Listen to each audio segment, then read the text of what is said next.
wind against my vines.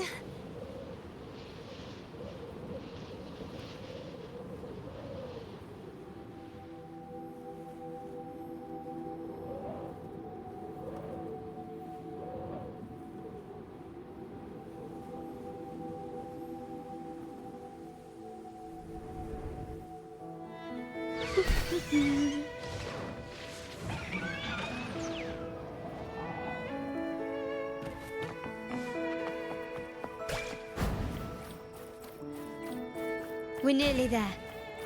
That's the tower ruin.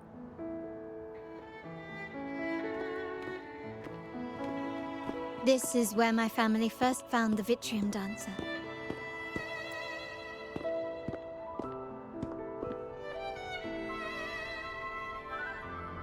What do you see in the shattered stained glass?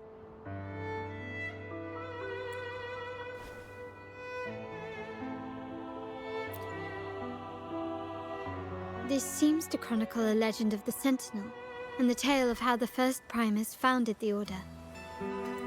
I've learned of this history before, but many details have faded over time.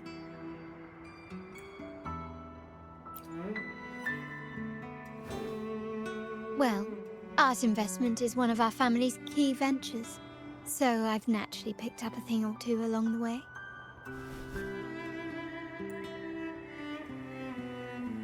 There's a stone tablet over there. It might offer some clues about these stained glass images.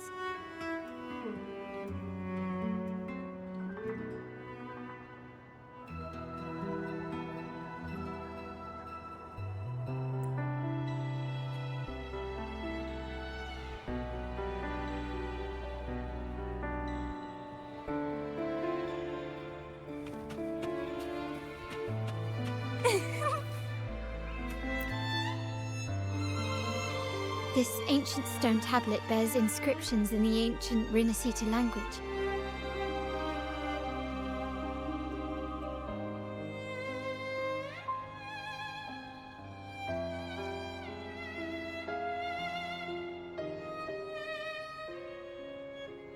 Which translate roughly to... Once whole, the divinity was rent by warring creeds. From their holy wounds sprang the curse of dark tide. On this day shall I depart.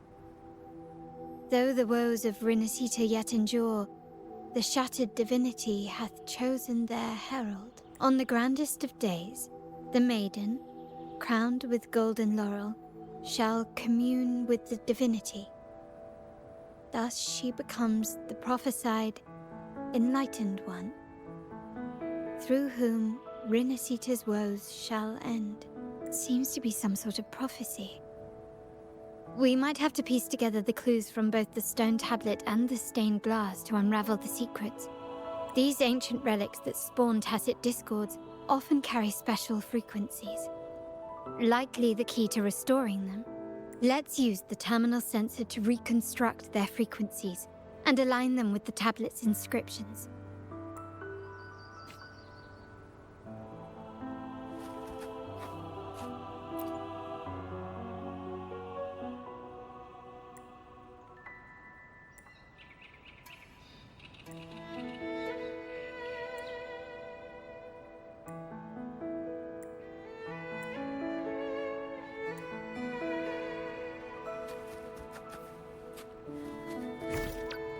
The frequencies of these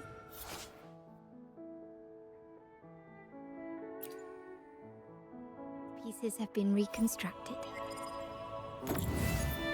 Now we only need to assemble them onto the stained glass. The last step to uncover the secrets. This seems to depict the people of Rinascita torn into two warring factions.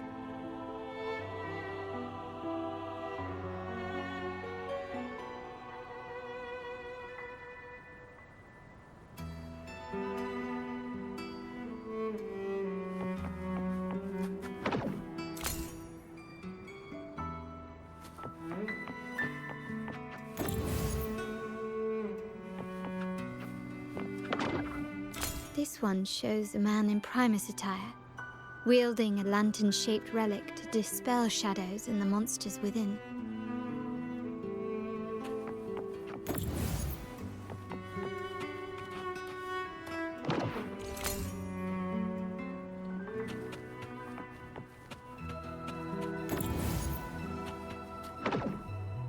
The last one seems to depict the moment a girl communes with the divinity of Renacita.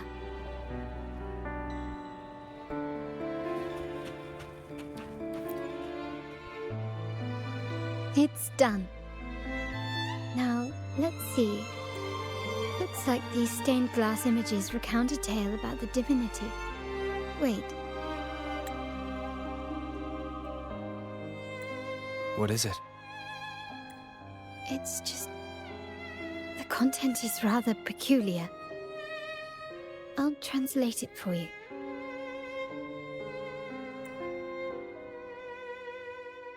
Together with the inscriptions on the tablet, it should be... In the earliest days of Renacita, there were two divinities. One rules the sky and the other the seas, eternally at odds with each other. Amidst the turmoil they wrought, Renacita evolved. In those times of legend, people waged war over their disparate fates. All this was ended by an unprecedented TD outbreak. The Dark Tide, so was it known.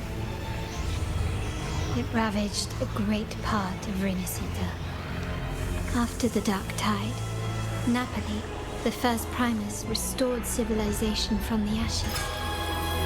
He founded the Order to guide the broken Laguna.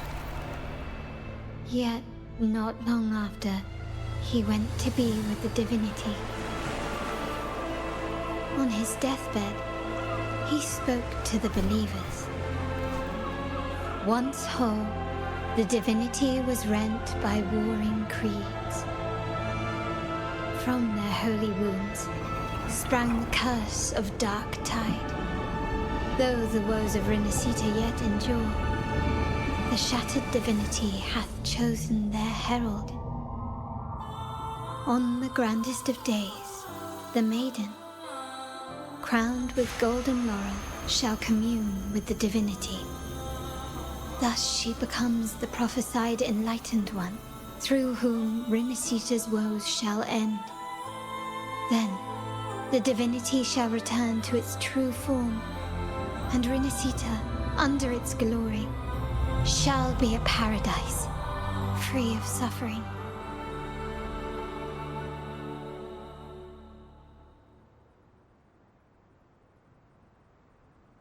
Renacita has two divinities. I've never heard of such a thing. The Montelli family archives hold many documents on Renacita's past, yet none mentioned two divinities. In Ragusa, the common belief has always been that Sentinel Imperator is the only divinity of Renacita.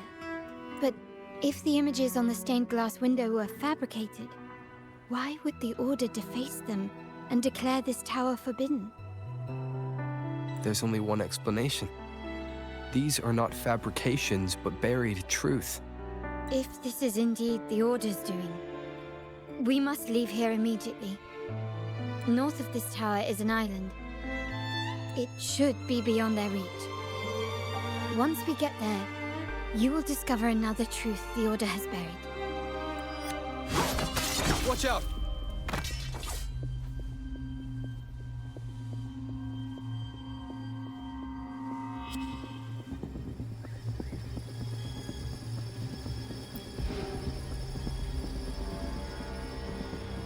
Interesting. They're here even faster than I anticipated.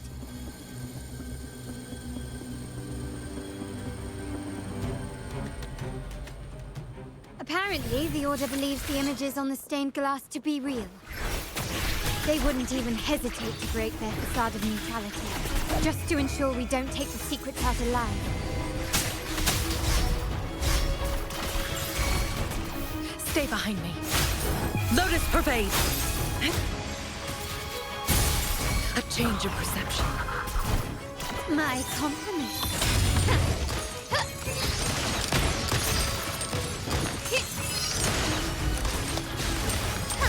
Stand down. Brilliance lights the way.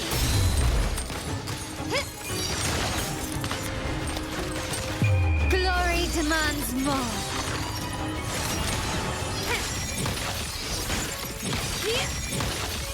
Masterpiece complete.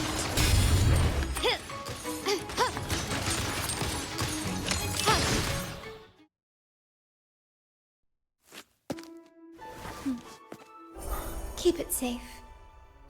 I'll handle the rest.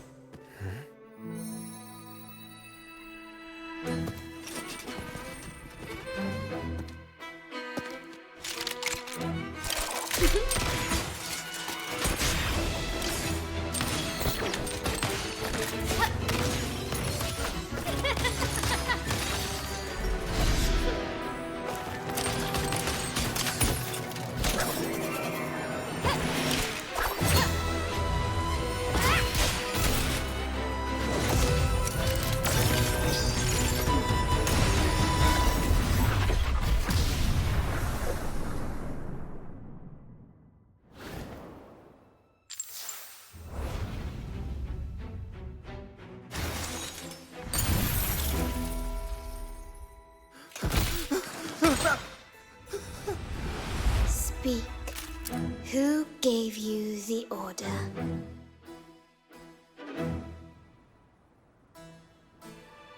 Look at what you've done. Distorting history. Usurping the Sentinel's authority and colluding with wretches.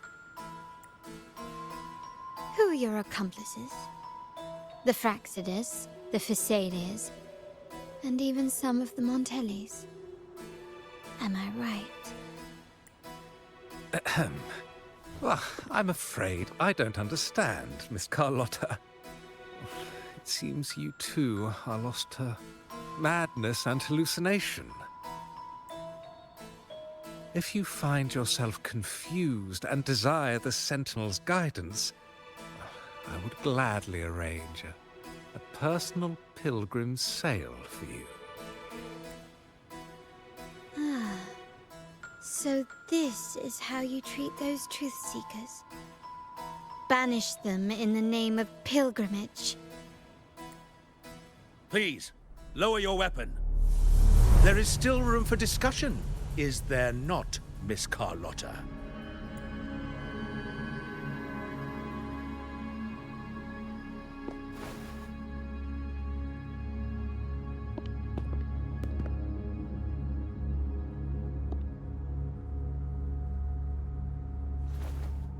Stand down.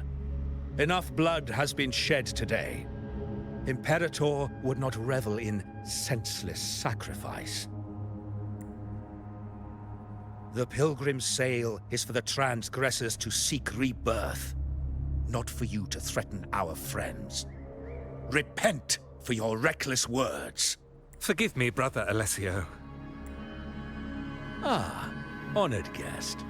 You have been misinformed, as the truth is not what it seems. My Lord Fenrico has arranged your audience with the Sentinel. Why not hear the Sentinel's wisdom for yourself?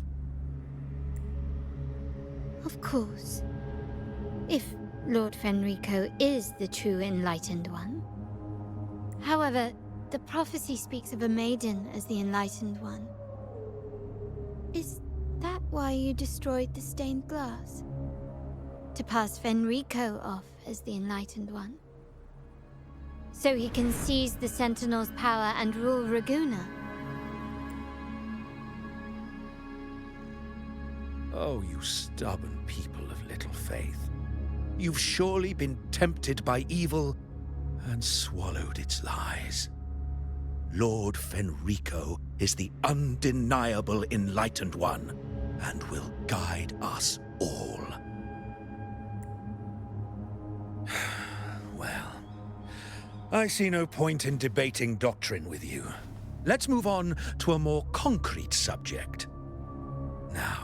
Miss Carlotta. Which one do you think is more important to the Montelli family? Is it profit? Or bloodline?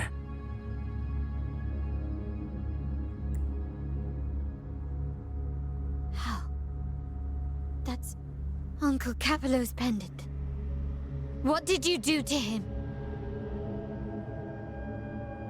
Good question. What did we do indeed? Quite a faithful one he was. Wouldn't hand over this pendant, the emblem of his faith.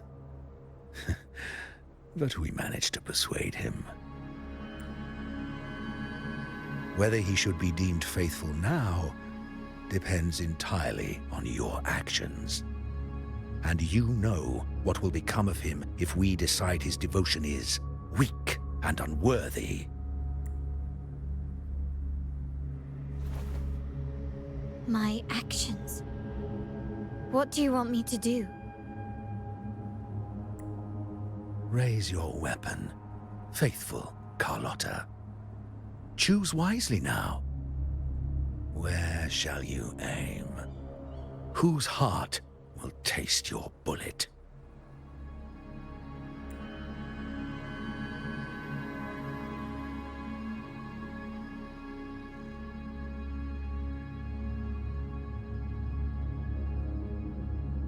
Good. You are a smart one, Miss Carlotta. Carlotta? I'm sorry. Even though the time we shared was very memorable. Excellent. It appears you've made the right choice, as any true Raganazi would. Honoring blood and faith alike. Pull the trigger. End this transgressor's life.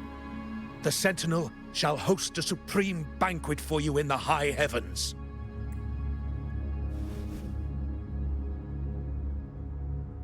Farewell. And may you meet your friends, where it all ends.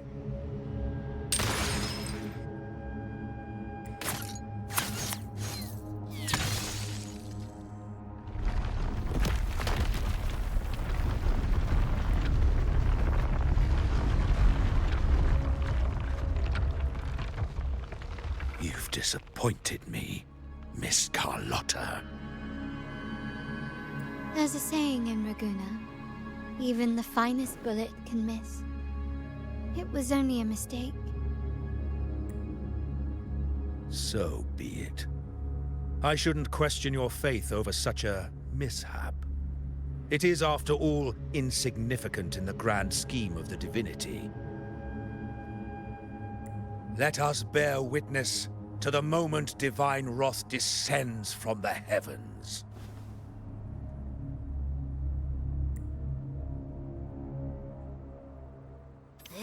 That was close. I really thought the bullet was coming for us. So, was it all part of your plan? We were improvising.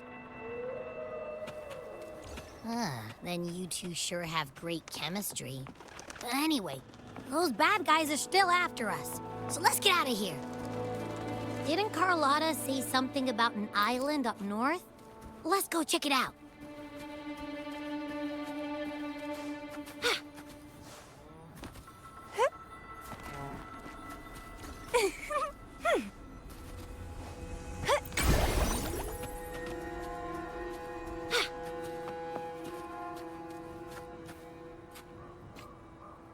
Wait, heads up! Something huge is coming at us! Watch its flames! Quick, get to that clearing!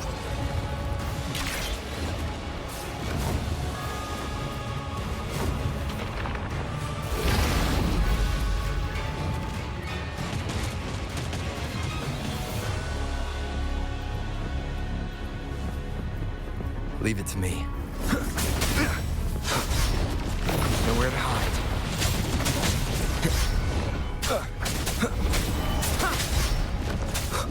One with the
wind guide me.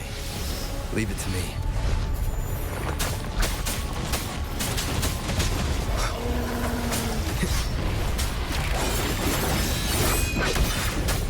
None shall whisper.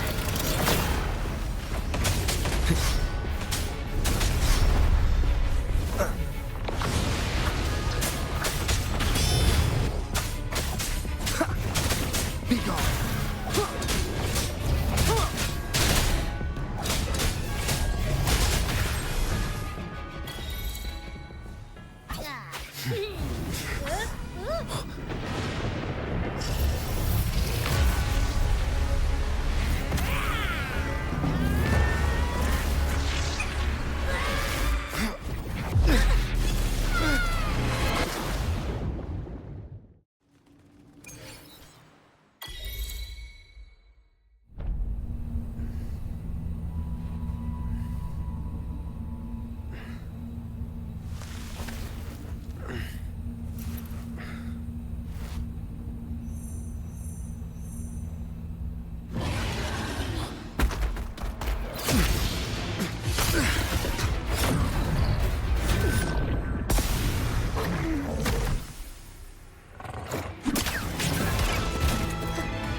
Don't be scared. Paro is just saying hi. She seems to fancy you.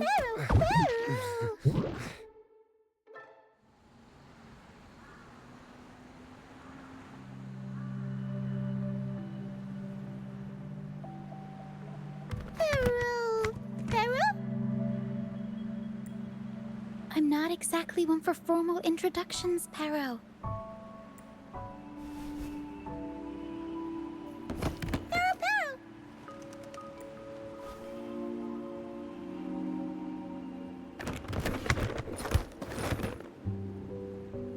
I know this isn't the first time seeing them.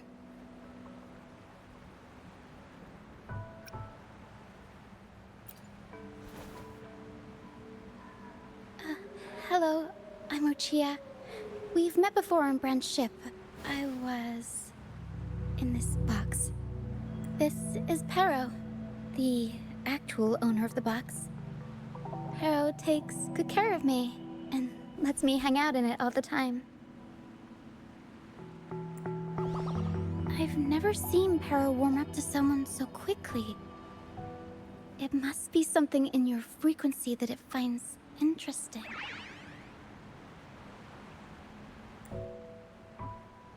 Anyway, what brings you to this beach? It's not exactly a place for a stroll.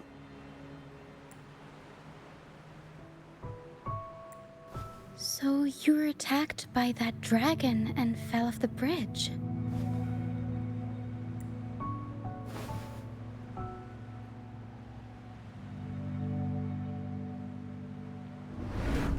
I'm guessing it was Abby who saved you. It probably exhausted itself and retreated back into your body to rest.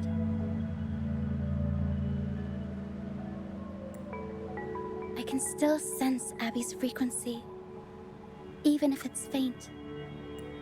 What triggered Abby to come out? Something it could absorb? But then, why didn't it work? That dragon's behavior is odd. It never leaves its territory.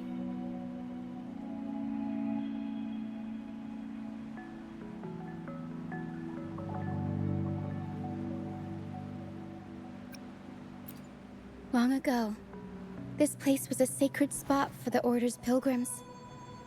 Then, the dark tide hit, and all those reverberations left behind twisted things up. The remnant clouds from the Sea of Clouds drew hordes of tacit discords here. Now, their whispers fill the air, turning this once holy place of pilgrimage into the penitent's end. This Dragon of Dirge is a local tacit discord. It grows by feeding on the others. We were supposed to pick you up like Miss Carlotta planned, but things went sideways. The truth Mr. Carlotta wants to show you lies somewhere on the aisle. But this is not the best place to talk. The mist is thickening, and rain is coming.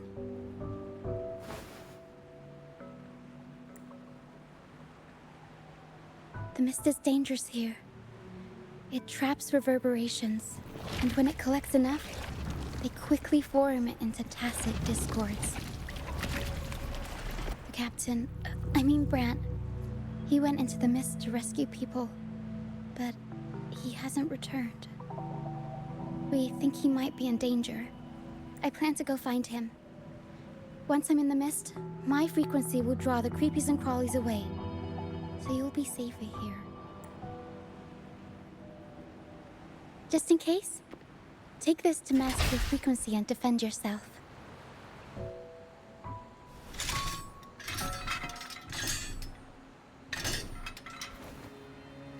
Ta-da! Fireworks pistol.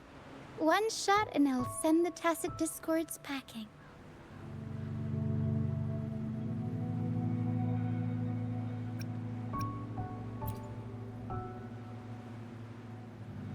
It's easy to use.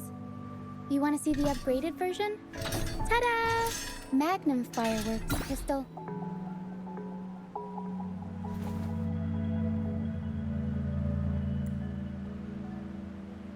Use it to protect yourself. Our troop will bring you to our base soon and tell you the truth we've uncovered. I'll join you once I find Brant.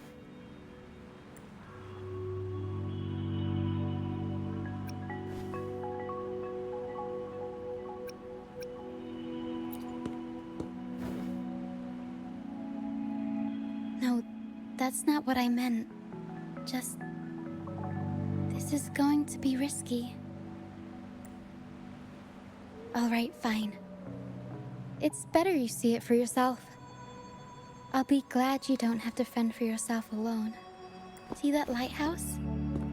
It's the only safe place in the mist. We'll head there. Brant might have taken shelter there too. Once we find him, we'll find the truth you're after.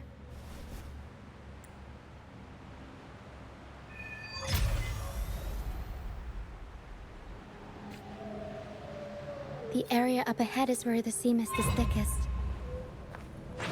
Try to avoid the dark phantoms in the mist. They could turn into tacit discords at any moment. Huh?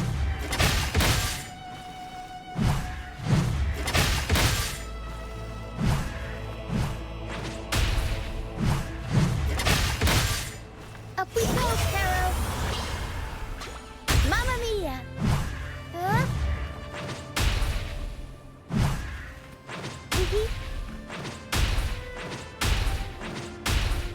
Ah.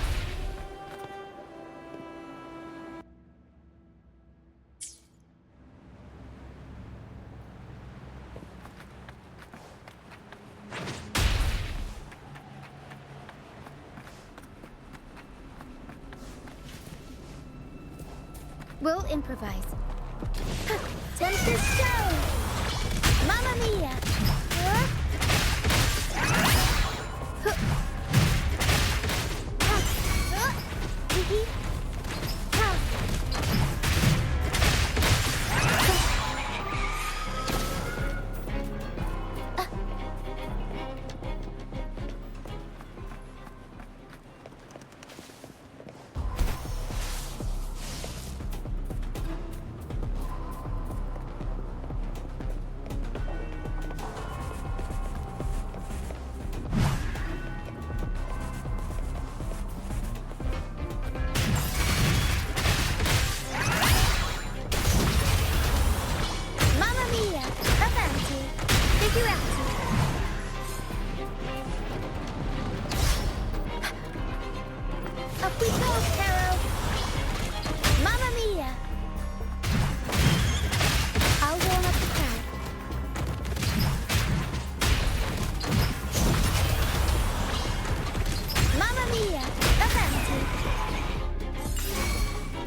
Tacit discords. Watch out. What? I can't control my forte. Avanti.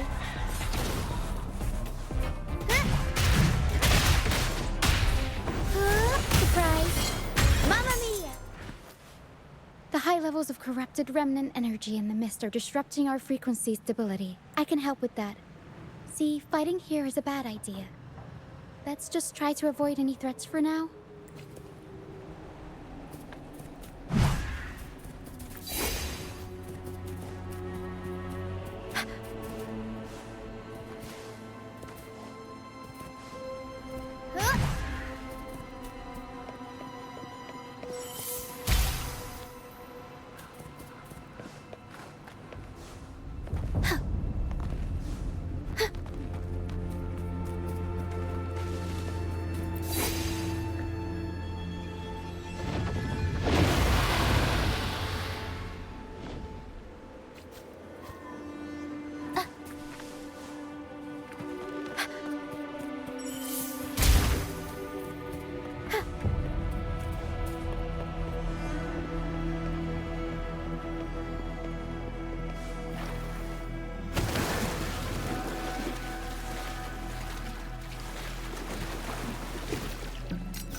Come, play with me. Look for me. Don't worry. They're just reverberations. Potential tacit discords in the making. Some of them are actually our friends. We can follow them to find our way out. Come, play with me. Look for me. I'm here.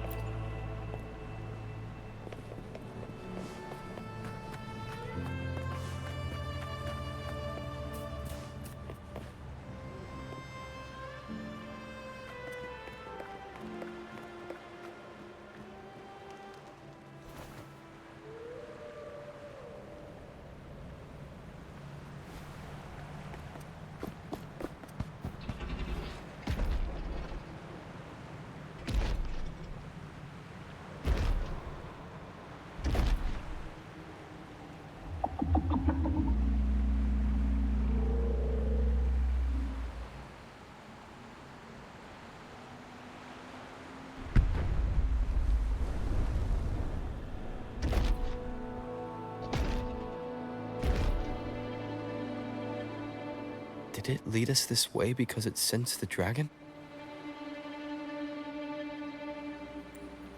Possibly. Phantoms are sensitive to frequencies, so navigating the mist is second nature for them. The game isn't over. Here, come quickly. I think I figured out what they're doing. We'll be out of the mist soon.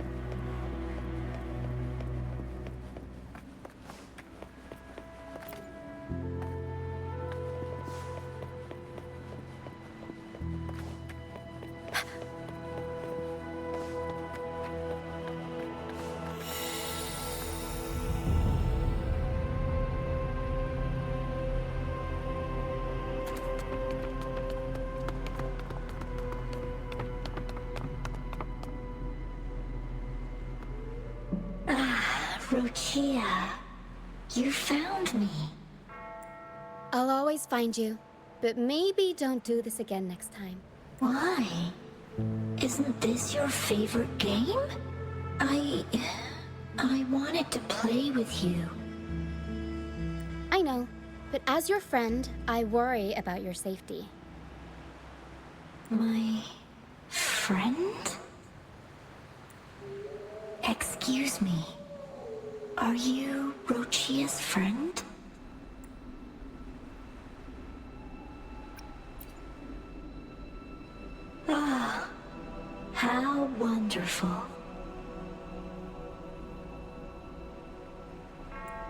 You're not alone anymore, Rochia.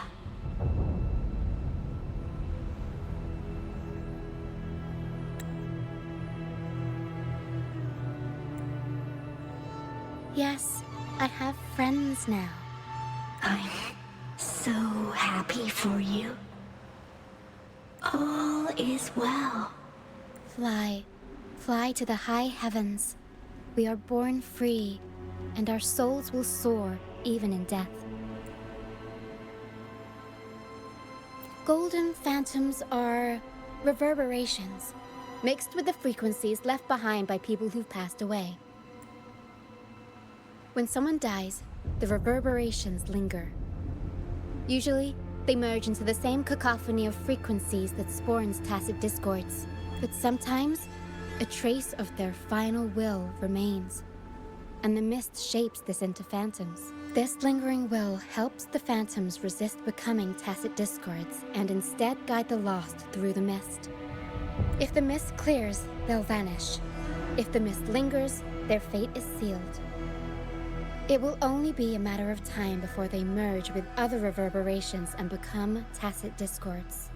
Their final frequencies tend to cling to certain objects, like this Lucianite here. I collect them as proof that they once lived.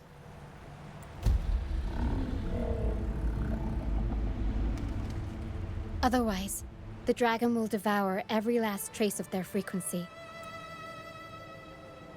The mist is thinning. That stranded ship ahead looks like...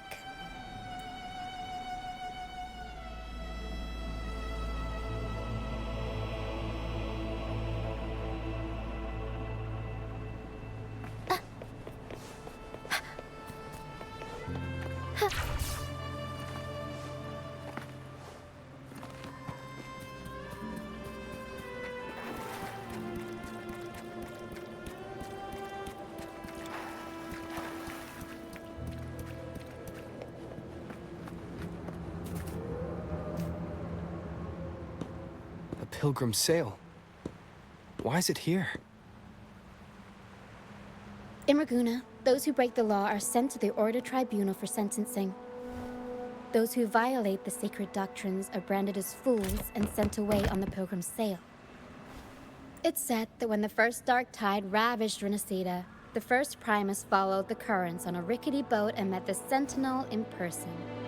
That's where the Pilgrim sail tradition came from. Now the fools retrace the Primus's journey, reflecting on their mistakes along the way. There's a strong undercurrent around this isle, likely caused by that first dark tide. It drags all Pilgrim sails here unless the ship's course is altered. No reverberations on the ship, nor in the mist. The people must have escaped. But with the mist this thick, we need to stay on guard. This way. Head to the lighthouse. I hear the sounds of fighting. Watch out. Tacit discords are gathering. Looks like our brief intermission is over. Time to let the ghosts have their moment on stage. Come on then! Let the flames of battle ignite our souls! Wait, is that Bray? Only Brad would call them ghosts with that kind of flair. It must be him. But I can't tell where he is in the mist. Anyway, let's deal with the trouble here first before we go to him.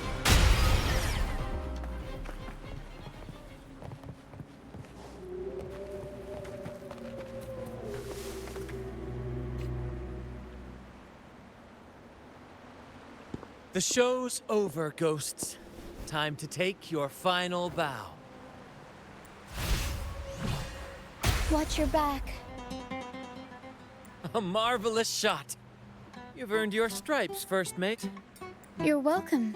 But if you tilted your head just 10 centimeters to the left, it wouldn't have been the Discord's head that got popped. It'd be yours. Not on your watch. Besides, fortune always smiles on me. Except in bets. And we've crossed paths with the rover again. Can't get luckier than that. We shouldn't have let him get caught up in this mess. He was worried about us and insisted on coming. Is that so? Then our gratitude to you is even greater for your timely aid.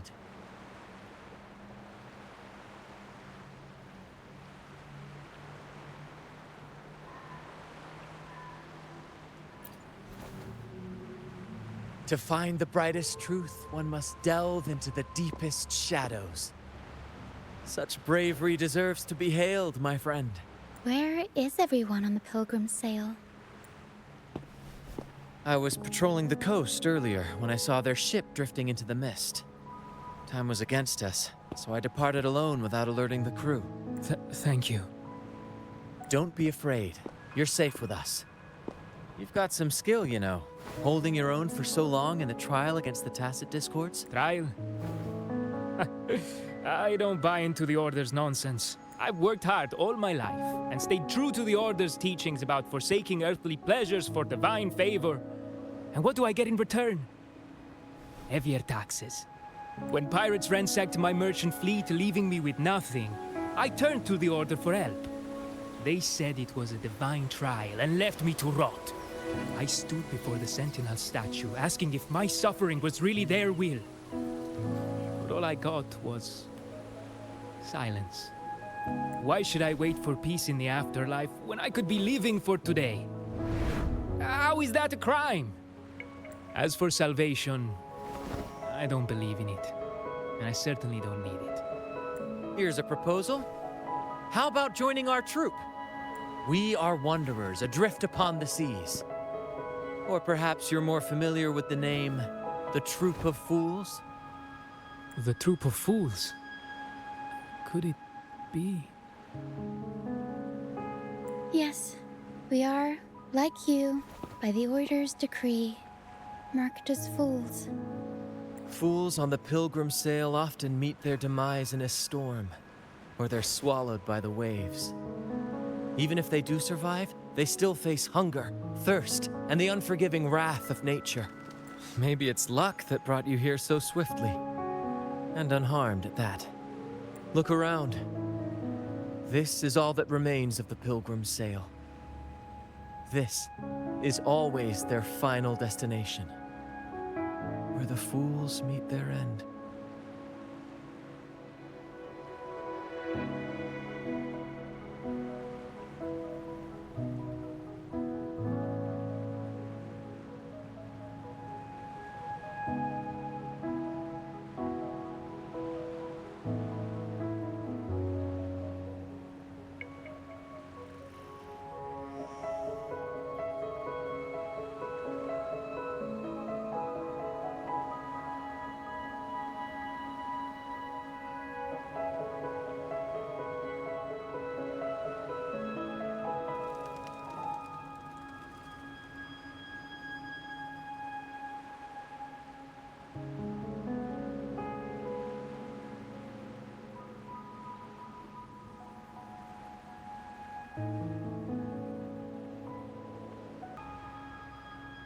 Yes, the pilgrimage is nothing but a banishment in disguise.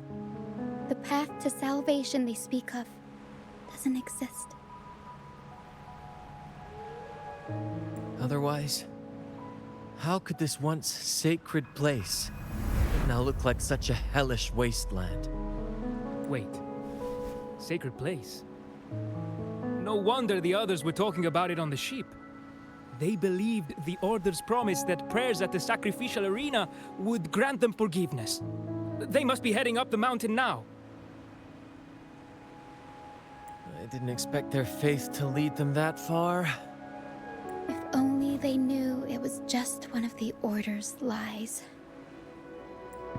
Captain! First Mate! We're here to help! More hands make light work. I called in some help to escort him back to the base once the mist cleared. Ah, the First Mate's foresight is unmatched. And the three of us can head up the mountain. But beware, my friend. By the end of this pilgrimage, you will witness the Order's cruelest deceit. The dangers ahead will only intensify.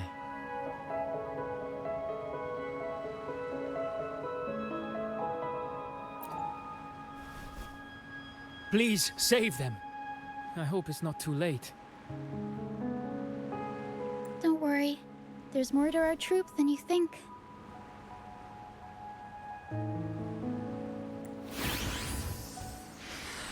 This wing ray can fly us up the mountain. You two go first. You'll find I'm very convenient to bring along. All right then. All hands, prepare to ascend.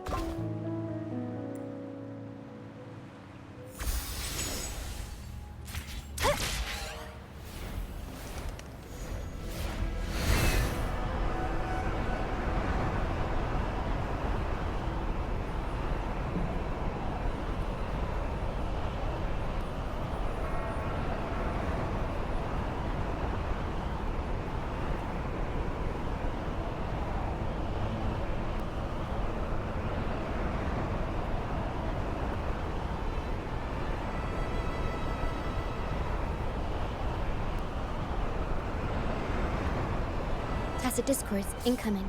Stay alert, everyone.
These are human footprints. Looks like they're heading to the arena. Begone, you vexing wretches! The sacrificial arena's right there. Let's take them down in one blow!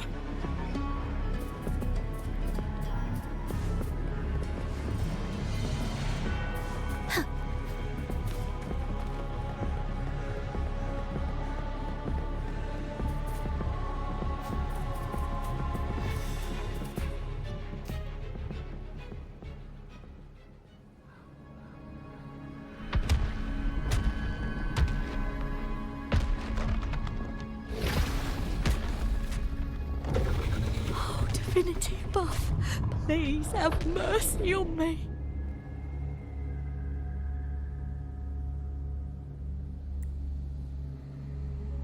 Is this some kind of test for me? I see. No matter how harsh the punishment, I'll take it. Even if...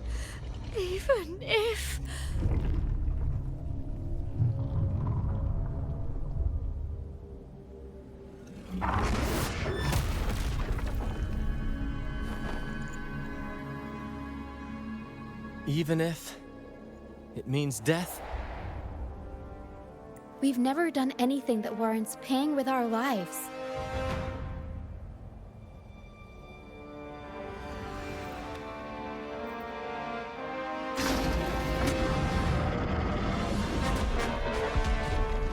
I'd wager mercy isn't on the table. However,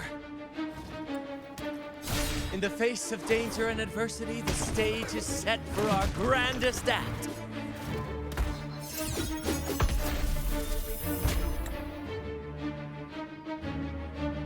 Brant, you handle the tacit discords. I've got the dragon. Of course, but with all due respect, shouldn't the captain be the one giving the orders? Just playing to our strengths. Take it, or I'll spill the beans about your wine stash. Why, aye, first mate.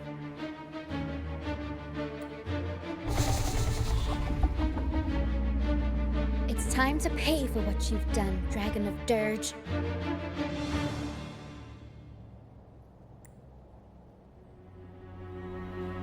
We'll improvise.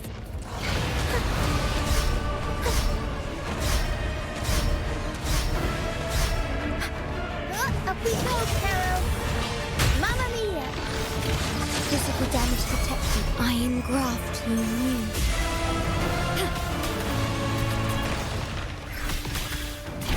Stay behind me. Shackles be gone. A change of perception.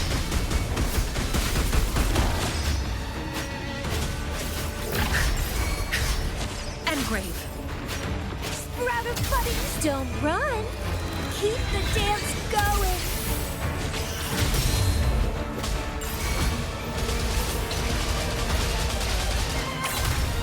Vitality sour!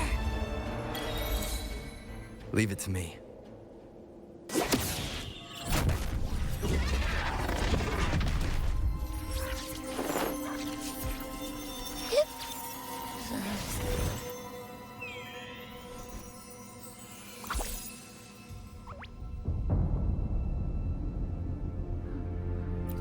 Of course! You think that little lizard could take me down? I just took a nap after eating its frequency. But seriously, that was close. The fire it breathed almost singed your hair. Good thing I was here to back you up. As soon as I realized it was a tacit discord, I went for it and ate its frequency. Piece of cake. But I gotta say, it was a pretty hefty bite. I swear, I chewed it up, but it was hard to swallow. Like, it wasn't the taste, you know? More like my digestion's been a mess lately.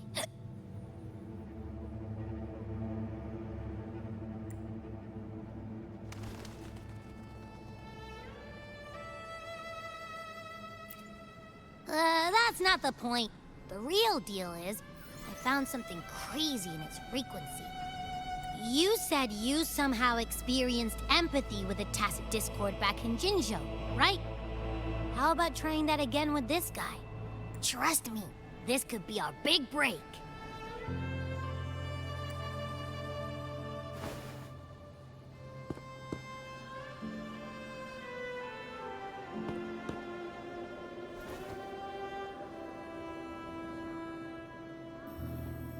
Gehenna, a wretched soul mourned by none.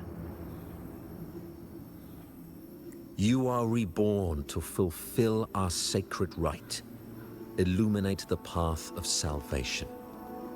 Become the fiery hand of judgment, purging all transgressions.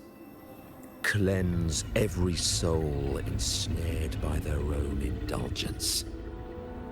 Those who cannot withstand the trial by fire shall forever be barred from our pure land.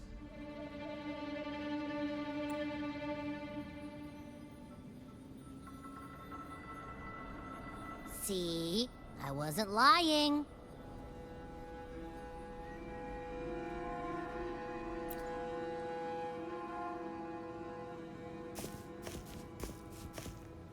Tacit Discord's frequencies are perpetually fading, inching toward their end. Their only way to maintain their existence is to consume other frequencies as food. The dark tide and mist enveloping this isle have drawn in countless Tacit Discords. Their frequencies should have been enough to feed the dragon. If what you saw is true, then the Order must have used some trick to control the dragon, making its frequency fade away faster than it should. That means they could be responsible for why the dragon began attacking all living beings, including humans. In time, it ended up becoming a harbinger of death. I found this during the previous battle. It seems the Fraxidus had their hand in this case as well. So you know them too. Seems we have much to discuss.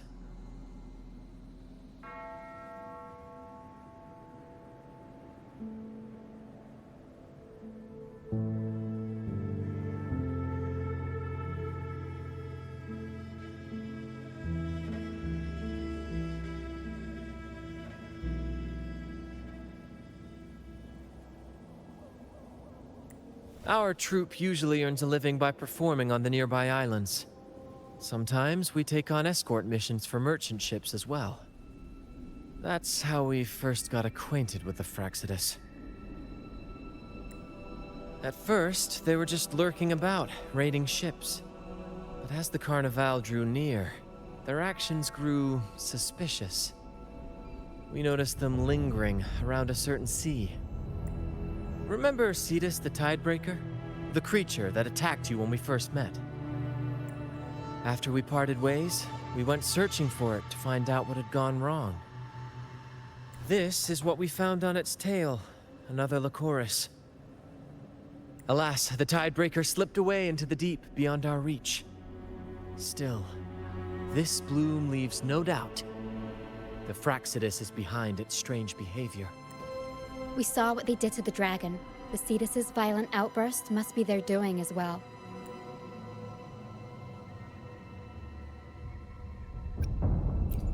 They say the Carnival is a ceremony to resonate with the Sentinel. Those who claim the laurel may be graced with a miracle, a direct communion with the divine. At first, we thought you were merely a curious traveler, intrigued by the Carnival and our Sentinel. But now, seeing how far you've come, there's more to your quest, isn't there? Our troupe has always sought the laurel, and we won't sit back while others threaten the Carnival. If they're your foes, then our paths align. Remember I mentioned one of ours who once claimed the laurel? He wasn't with us when we first met. But once we reach our base, you can speak with him about the Sentinel. It won't be long now. After such an adventure, a well-earned rest awaits.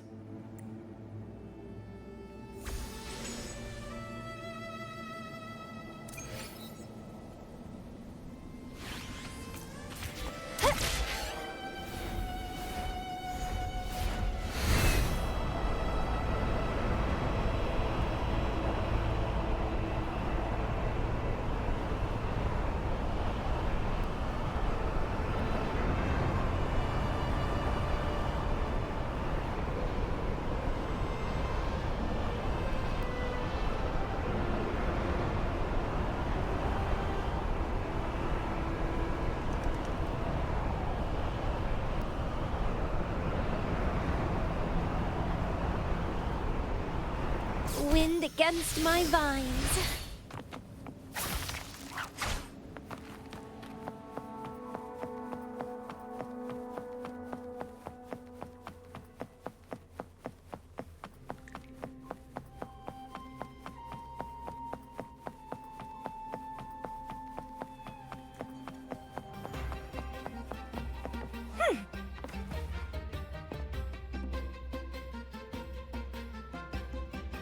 Here we are, ladies and gentlemen. Allow me to present to you our sanctuary. A haven for all the surviving fools at the edge of the world.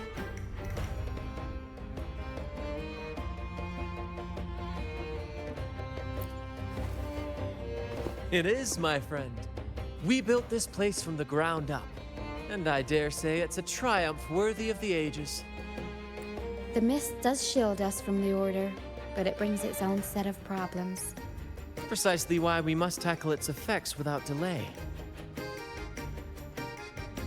By the way, if you'd like to speak with Mr. Bardolino, our laureate, you'll find his tent deep within the base. Feel free to talk to the others while we handle our tasks. We'll catch up once we're done.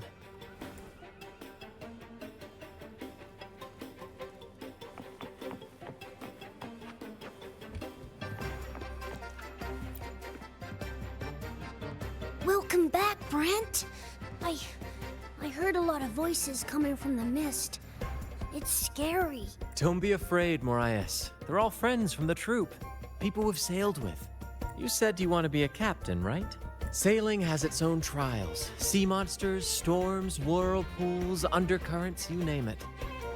When such challenges arise, you've got to trust your helm and your crew. They'll stand by you through thick and thin. And your job is to guide them safely through it all, till you reach the journey's end. I understand. Everyone has been so good to me, always looking out for me. When I grow up, I'll be a great captain and take care of them too. That's the spirit, kiddo. You've already got the heart of a captain, and that's no small feat. You're the captain of your own ship. Bravery like that deserves rewards. Here, take this. Wow! Captain Sparrow's legends! Thanks, Brant. And can I maybe have a sip of the stuff you like to drink? The troop strength? Ah, well.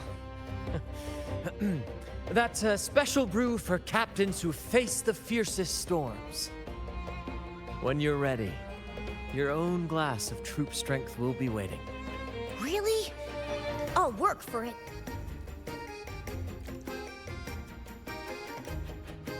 It's a drink made of water lamps, fermented, distilled, and aged to perfection. Not for young ones, of course. We brew it ourselves, each of us with our preferred strength. It's not worth much, but it's one of the few pleasures we can have here. Those who did make it have their own dreams to chase. Some will eventually leave to follow the call of their hearts, their silhouettes forever etched into the mist. We hope they find their promised lands. The troop may be a safe harbor, but it's certainly not the final destination of their journey. We honor their names and stories in our plays, passing their legacy down through the crew. Beriardi the Fire Eater, Toscanini the Night Watcher, Fernando the Fish Killer. Their stories remain vivid in my memory. One day, I'll compile them into a book, mark my word. Over the years, we've bid farewell to many, and welcomed countless new faces. Seems this cycle will never end. When I was a boy, I saw the Sentinel's statue in the Cathedral of Mercury. Curiosity led me to point at the statue and ask, how can you say it's the Sentinel when no one has ever laid eyes on it? I didn't know the consequences that would follow. That question earned me a pilgrimage. At the time, I thought it was some grand adventure. On the pilgrim sail, I was cared for by other fools who shared what little they had and shielded me from the grim reality with their kindness and smiles. But all I could do was watch as they passed away one by one. From that day forward, I swore to wipe away the tears of the innocent. Every adventurer needs a rest, and every ship must find a port. For us, that meant finding a sanctuary. When we finally reached this forsaken isle, the destination of our pilgrimage, we fought the Tacit Discords to claim our territory and scavenged what we could from the ship's wreckage. From that, we built all this. Though the night may be long, the dawn always follows. That, my friend, is what we should set our sights on.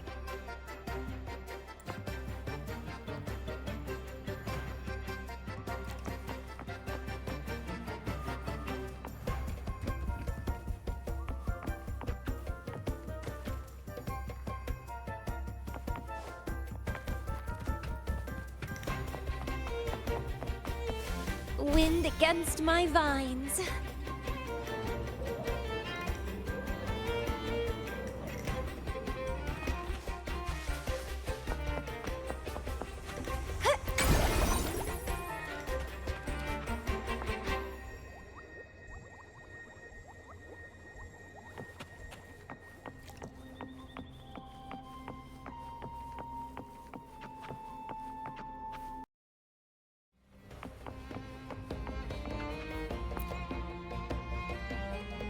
First mate, what should we do with these stage props? Load the light boxes on the heavy suitcases. Place the lights on top and secure them with chains. Keep the fireworks well away from the curtains. And don't forget to check the freshwater reserves in all cabin doors. Roger. Here, the role of captain is best suited to someone who can ease the newcomer's fears and worries. Brant is a natural. As for me, I'm more comfortable managing these kinds of tasks. There. Don't be afraid. The frequencies mixed in the mist are unsettling, Lario. I'm trying to calm it down so the crew can board. Wanna give it a try? Just place your hand on its forehead and channel your resonance energy, like this.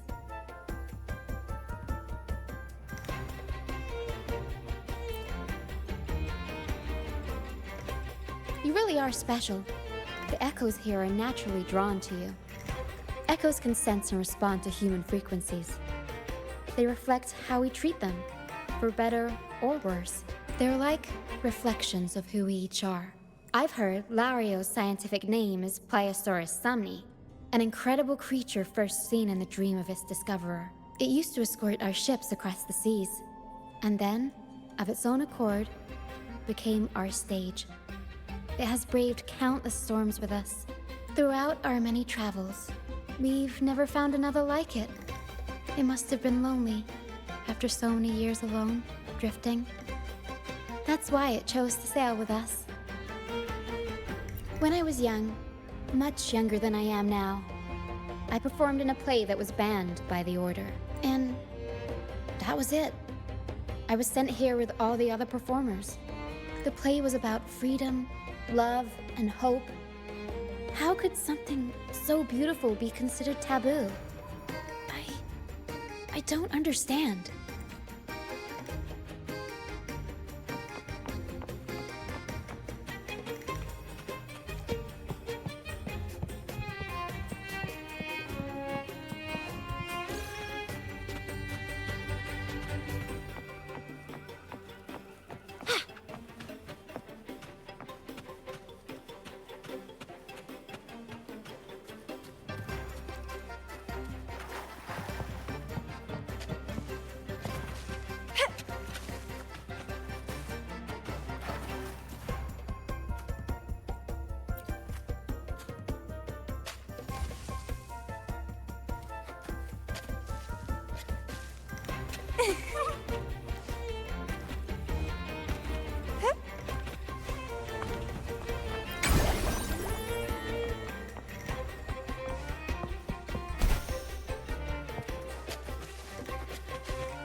Relax, young man.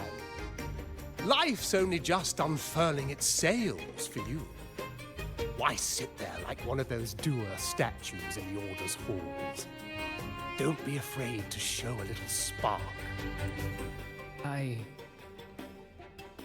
was just thinking about my future. Is Raguna truly lost to me forever? Some have found their way back, but under the Order's watchful eye. Is that really what you want? A life without freedom? Listen, you don't need a grand stage to leave your mark. A true Raganese can turn even a ragged tent into the finest theater. That's what I'm preparing to do. I might be an old man now, but don't let that fool you. I was once crowned with the laurel, you know. You? Are you Mr. Bardolino?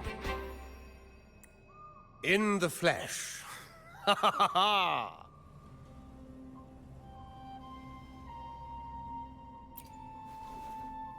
As I took my final bow on stage, a bright light pierced through the clouds, shining down from the sky. And then, a radiant laurel descended upon me, and I heard a voice. It was the Sentinel's voice, ringing in my head. I asked them a question that had puzzled me since childhood. The ultimate philosophical riddle. What should I eat tonight? And they answered. The body is the temple of the mind. To keep your mind sharp, do consume healthy food, such as the Loris salad. But why Loris salad? I was baffled, and the meaning still eludes me to this very day. I've never been quick-witted, though, and the Order's doctrines never quite took hold. Acting, however, that is where my true passion lies.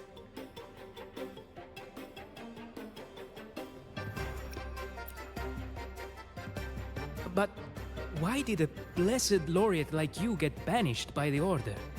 Back when I won the laurel, Raguna was led by the Holy Maiden. She promoted all sorts of grand celebrations during the Carnival, an unceasing tide of revelry. Stages sprang up on every corner of the city, performances dancing through the streets, and shops adorned in vibrant hues.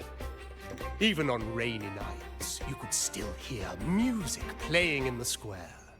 Some performers wove their critiques into their acts. Sharp as she was, the Holy Maiden noticed. She refined city policy with each whisper of dissent. Those were the golden days, my friend. The Holy Maiden once said that if she were to leave this world, she'd want no majestic tomb or solemn funeral, but the grandest carnival as her final farewell. And then, she really did leave us. The current Primus took her place, and in the name of mourning the Holy Maiden, issued all sorts of bans on the Carnival. But is that really what she would have wanted? The Order's grip tightened, and the Carnival performances were reduced to dull, monotonous shadows of their former selves. One year, I strung a wire from a gondola to the top of the clock tower in Liberty Square, and another from the tower to the Thessalia's mansion. Then, I disguised myself as one of the LaGuardia to fool the acolytes, and climbed to the roof along the wire. Midway through the Order's performance, I hopped on a wing ray with a cloudcaster, showering the entire city with flowers. Yes, it was a magnificent sight. The wing ray soared higher than the acolytes could reach.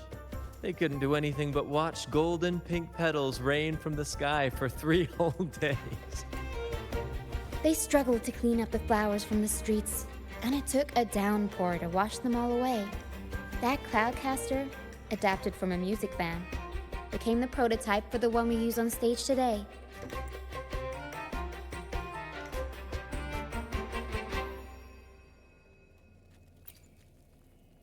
But that's all in the past. To this day, I'm still not sure what crime they pinned on me. Maybe walking the wire without protection? Anyway, I'm just an old relic now. But you lot, you're the main characters of this era, facing down every obstacle with fire in your bellies. But isn't our fate already sealed? Without the so-called salvation the Order preaches, we're doomed to our banishment. Just lost souls, dying in obscurity. Life is short, and we weren't born just to atone. The Order may banish us, but they can't take away our right to sing. Death is one of many possible ends, but it's certainly not the worst. Perhaps being forgotten is what the Order wanted for us. They want to erase all traces of our existence, grind us into dust and drag us into the abyss. But we'll fight the tide and live our lives to the fullest. Members of the troupe may come and go, but they never truly left us. Their deeds and songs are passed down through the ages. One day, our voices will echo across every land. Our words will reach every corner of the world. And by then, even the tacit discords in the stormy sea will know our names. That's the spirit, boy! Even if I can't earn myself a proper title, I'll become Rinasita's most enigmatic legend. When I'm gone, I'll leave behind a coffin that sings. Or maybe turn into a lark, singing every day and night.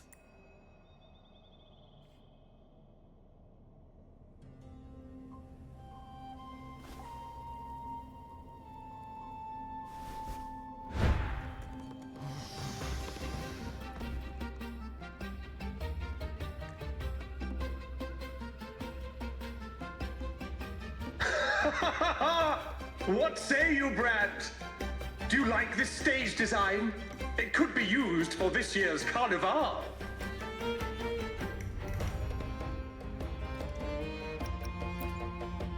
Our little chat reminded me of those good old days. So why not relive that scene I just mentioned? I still remember that famous line. Even without wings, we can still soar to the heavens. Now that you mention it, that is a very good question. Please don't mind him. We like our performances big and bold, after all.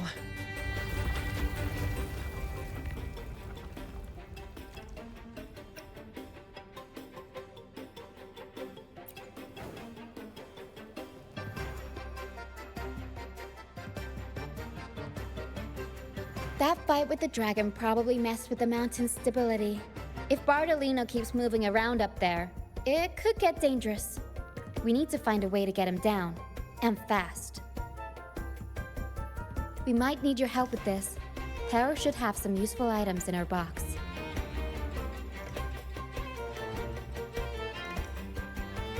We've got a cloudcaster that can conjure up some fluffy cloud cushions. They'd make the perfect stairs to reach Mr. Bartolino, or catch him for a soft landing. But some of its parts have been borrowed by other troop members.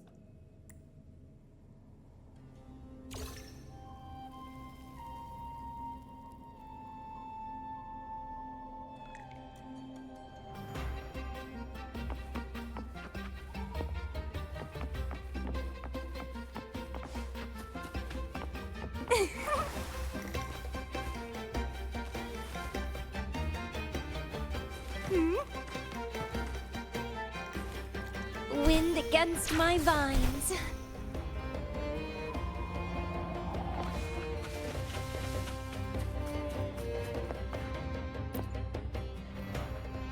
Sailors cheer as hearts ignite. Soon we'll break these chains so tight. Set the course, embrace the storm, sailing on till light is born. The Cloudcaster. Oh, I use its base as a desk. Our first mate lent it to me so I could write more comfortably. Here it is. Careful, it's heavy.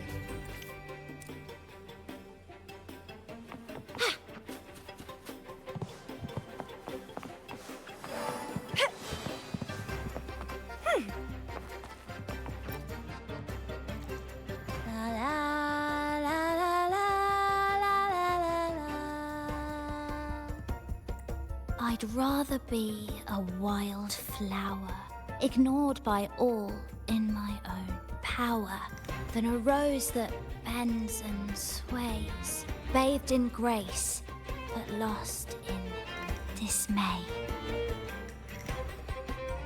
Cloudcaster. It does ring a bell. Here, the resonance unit. It helps me find the right pitch and rhythm. Works like a charm. You should give it a try too.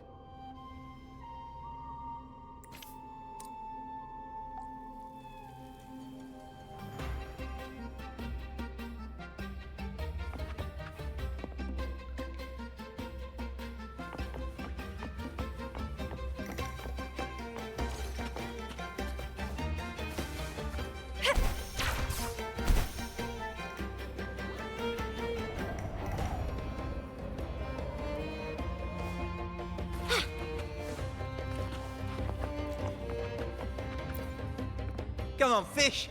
Come to my net. Yeah, I borrowed the reel for me fishing rod. We scavenge all sorts of stuff from the beach and fix them up as needed. nothing goes to waste. Don't be fooled by appearances. This stuff can be pretty versatile. Good. We have all the parts now. Time to work, Pero.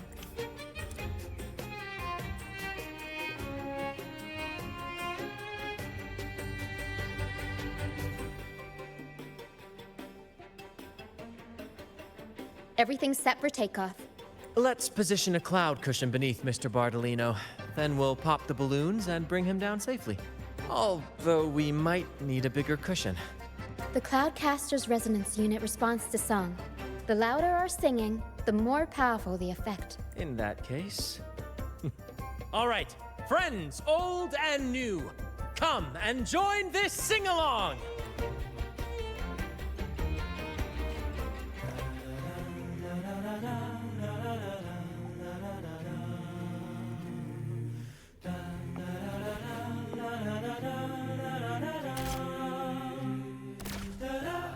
Bullseye! Almost done. Oh, thank you, dear boy. You helped me complete this performance and fulfill one of my dearest wishes. Please, I'll gladly give you my most prized possession.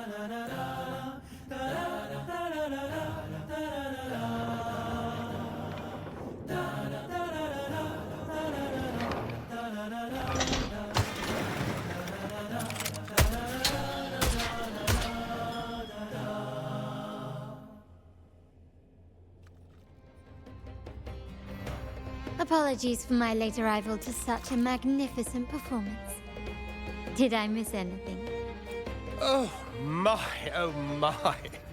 What an honor to witness the beauty of our generous benefactor. Thank you, my lady, for rescuing this humble soul in his moment of need.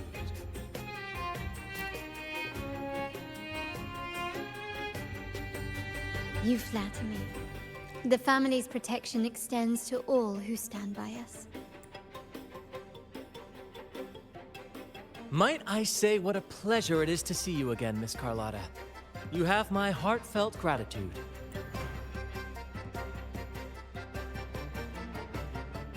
Is everything going smoothly with your family, Miss Carlotta? Yes, thank you. The Order's scheme was uncovered as planned. Uncle Capulet was rescued, and Grandfather has handled the rest. I still owe you thanks for improvising with me in front of that priest.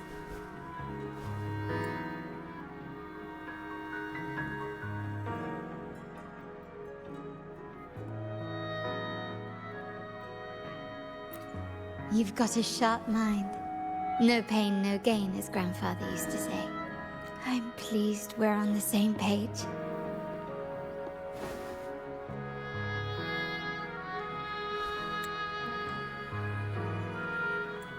Your kindness is much appreciated. The Montellis won't forget this. In return, I'll share everything I know.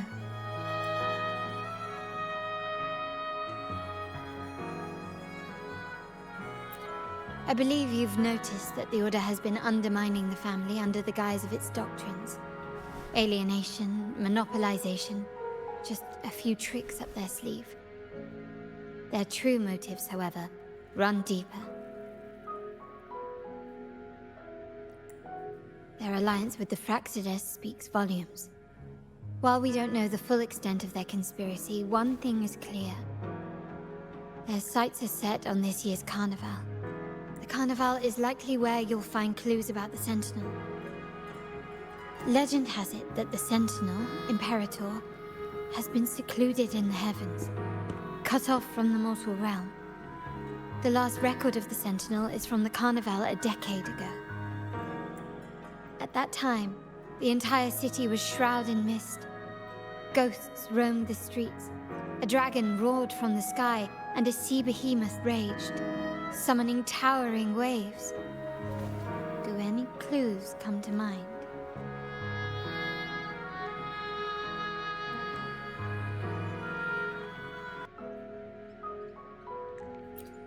The mist might be coming from the remnant clouds in the Nimbus Sanctum. Lorelei has the power to purify and control them.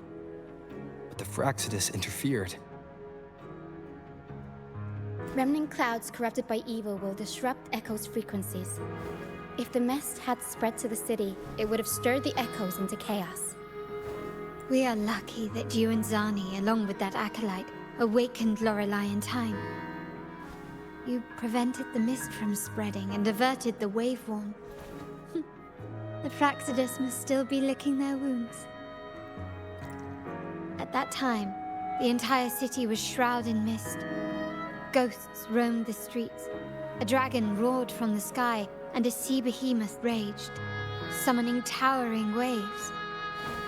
Do any clues come to mind? The Montelli traders used Lycoris in experiments to turn echoes back into tacit discords. If they were successful, the ghost seen 10 years ago may have also been created this way.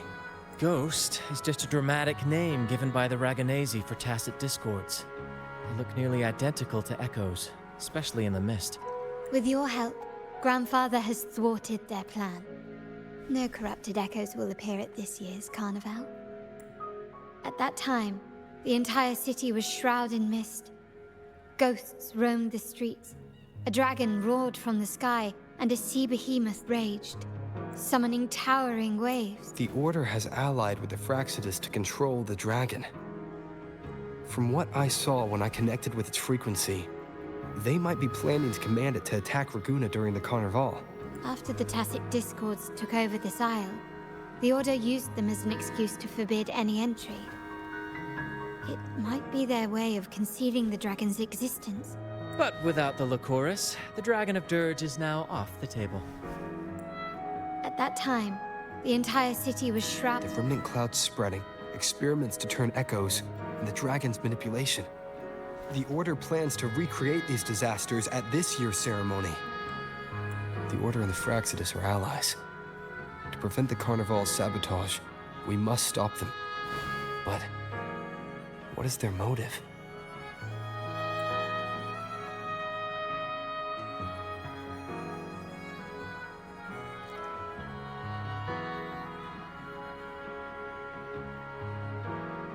The Primus called it a divine punishment, and took the opportunity to appear as a savior. A perfect way to build legitimacy. The Order relies on the people's faith in the Sentinel. With the Sentinel's 10-year absence, faith in the Order has waned. They must be desperate to restore that trust. It is for this reason that the Order has been forced to revive the festival. Let's consider the implications. If the Carnival proceeds unhindered, how would it affect the Order?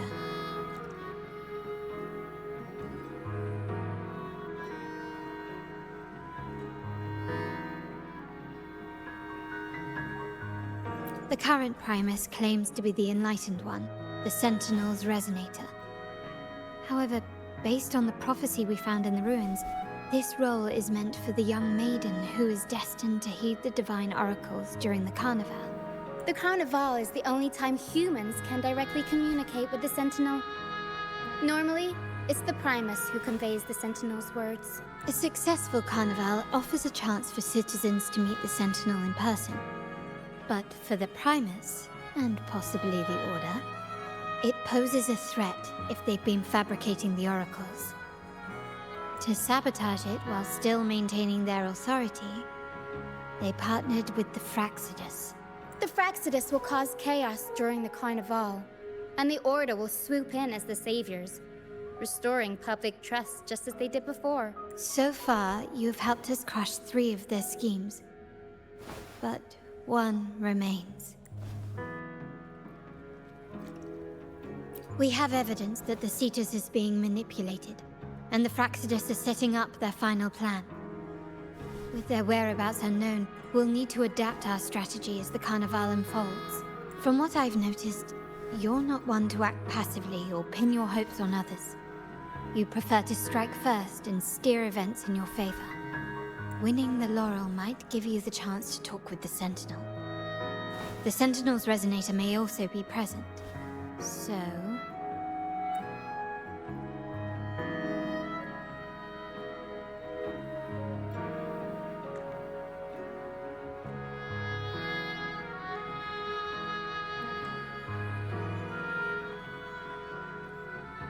Our aim has always been clear: to restore the Carnival to its former glory with a performance for the ages. If the Divine truly exists, would they wish to see their people living without freedom? Or witness a festival twisted into a tool for tyrants? If we win the laurel, we'll show that such punishment is absurd. But if that's truly their design, we shall break those divine shackles ourselves. Whether divinity exists or not, we will fight for Raguna's freedom, where everyone has the right to live and pursue a future of their own choosing. The Montellis share this vision. Only in a free society can a fair and open market thrive. However, the troop alone is too weak. The family is under close watch and our enemy hides in the shadows. We need your strength to find our way forward.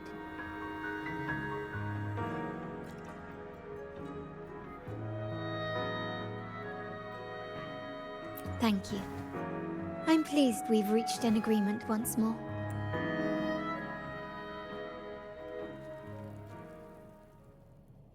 All right. What should we do now? Any plans? Since the Order intends to sabotage the Carnival and incite chaos amongst the guests, confronting them directly only plays into their hands. You've seen the troops' unique approach to combat, haven't you? That's precisely why we're allies with them. We will turn any disturbances into a theatrical performance. I can see our friend here is still a bit confused. No worries, my dear boy. We'll have a quick rehearsal before the Carnival begins. Speaking of which, Ms. Carlotta, would you honor us by joining our performance? Me? I do have some stage experience, though I must confess I may be a bit out of practice. We don't know what challenges we'll face, so your help will be needed, Miss Carlotta. Plus, it's a chance for you to get to know our methods. If you insist. Wonderful! As the festivities continue, if you're both ready, please join us on the stage of the troop liner.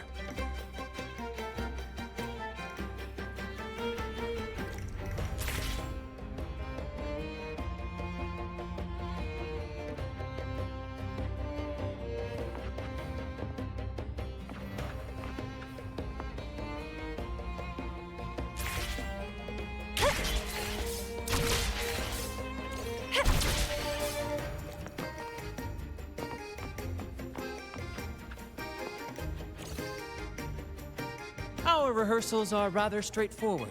No scripts, just pure intuition and our senses guiding us. That's what makes Commedia Improviso truly come alive. For our improvised comedy, we start with a theme. From there, we build our lines and act on the fly, responding to the unfolding show and audience reactions. But with the limitless capacity for human creativity at play, the plot can sometimes veer into the, well, unconventional. To prevent things from spiraling too far, we set an anchor for the performance. Pardon my interruption, but I'm quite curious. What sort of bizarre plots have you encountered? Well, something like a humble craftsman from a small town sets sail on a rainy night, stumbles upon ancient ruins, is reincarnated with superpowers, and then decides to conquer the galaxy, becoming the Emperor of the Stars. So, we draft a basic outline that assigns roles and guides the plot's direction. And this time, our outline is: a kingdom is attacked, monsters run rampant, and the Demon King has kidnapped the Holy Maiden. A few brave heroes accept the Minister's quest to defeat the Demon King and rescue her.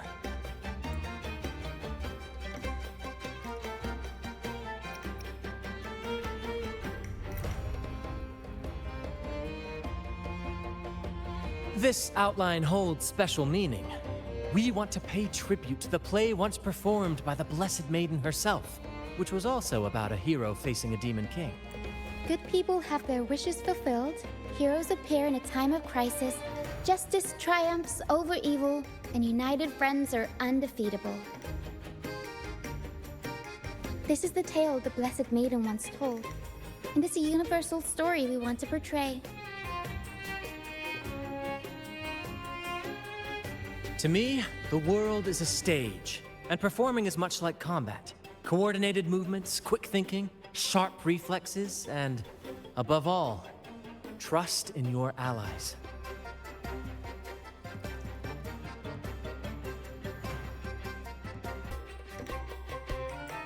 What I'm getting at is that you both are very skilled and capable. We don't have many do's and don'ts. So relax and express yourselves freely on stage. This rehearsal is to help you get familiar with basic stage movements, techniques, and the troupe style, and to build good rapport. Exactly. I'll handle the stage lighting, Brant will narrate, and the rest will take on the role of the audience. If you're ready, let's begin. Everyone, a big round of applause to welcome the Rover and Miss Carlotta on stage!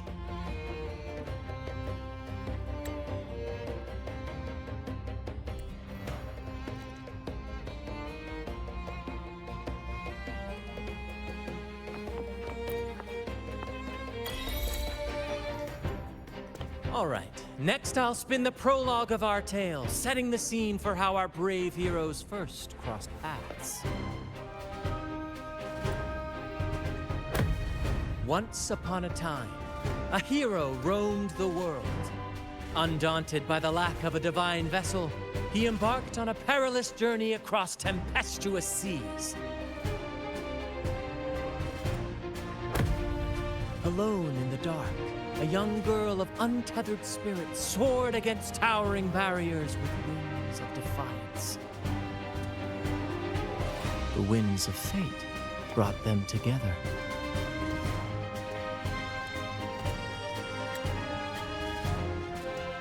As the world teetered on the brink of absolute darkness, they found solace in each other's gaze.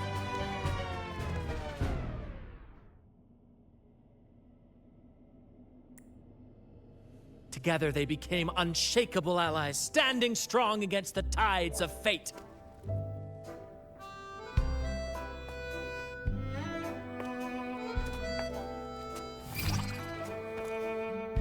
Even if light were to fade from the world and the stars cease to shine, they would still blaze like the sun forever.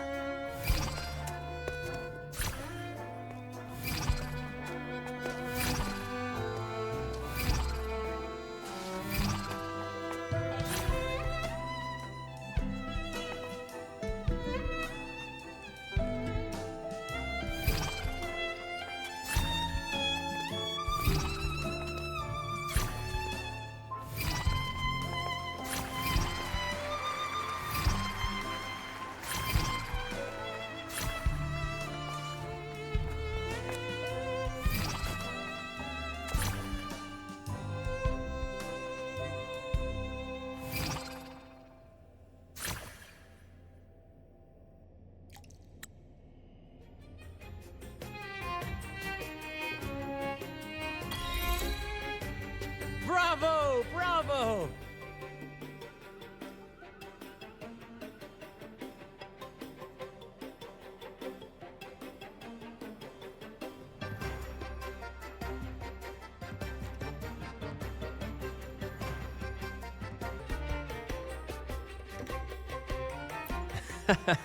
Seeing your chemistry, I decided to take a little creative liberty with the story. Anyway, it didn't stray too far from the outline, right? The thrill of improvisation is in its unpredictability. There's always a rush of excitement with every twist and turn. Your movements were seamless, elegant, and powerful. I'm confident you'll shine at the carnival. Thank you. It was all thanks to you. You inspired me and kept my spirits high.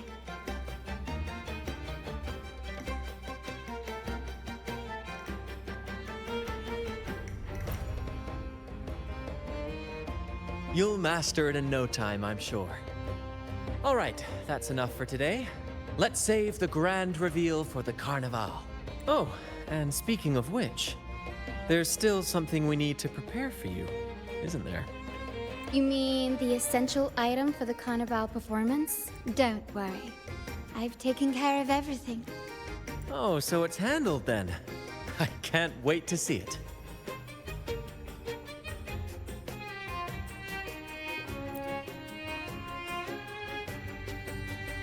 I have a small gift for you. Let's head back to Raguna together, shall we?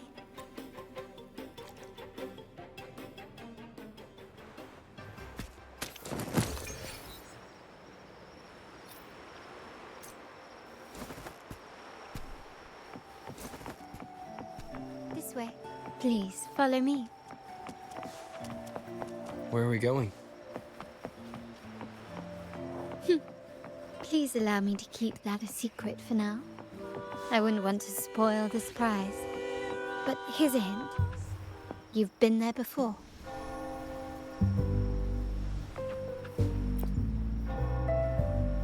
Oh, dear Lady Carlotta, thank the Sentinel you are finally back. I was just about to close up shop to prepare for tomorrow's carnival. You have completed my request, haven't you? Of course, Lady Carlotta. You should have more faith in my skills. Here you are. A small token of my appreciation. Abby, I have something for you as well. Wow, really? I get a gift too? Ha! You're so nice. Ah, so that's why Lady Carlotta was so insistent on using only the finest materials and meticulous craftsmanship for this piece. For a moment, I feared she lost faith in my skills and was plotting to hand over the shop to someone else. Now I see why this little creation was so important to you, Lady Carlotta. Nyala, you do have a flair for dramatics. Anyway, why don't you unwrap it?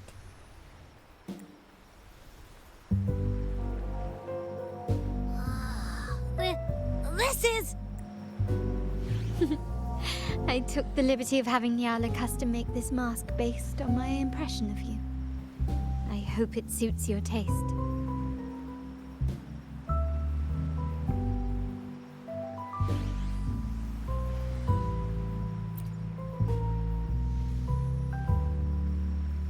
I'm pleased you like it. The Carnival is a splendid reverie, and the mask is its passport.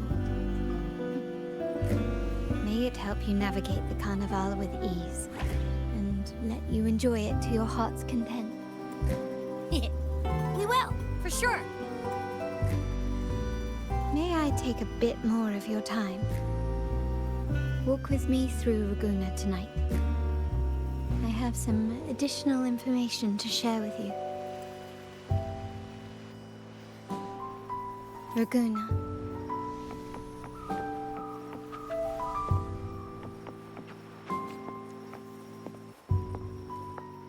This jewel, the sapphire that crowns Solaris. The waters of Raguna serve as a mirror, reflecting the countless faces of this city, much like our own reflect. There was a time when the currents swept us into the jaws of uncharted waters, where relentless storms and voracious waves awaited. But after weathering such trials, they revealed to us a hidden gem, the shores themselves. My family has always been drawn to the thrill of a new voyage. One stormy night, fate decided to play a hand. What we discovered there on that island, the technology and novel ideas, was nothing short of a blessing in disguise.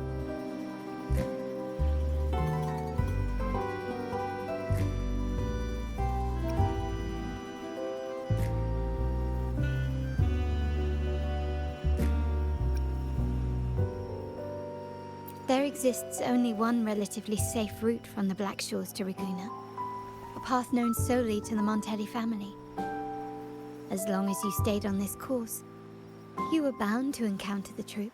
My family has always been drawn to the thrill of a new voyage. One stormy night, fate decided to play a hand. Exactly.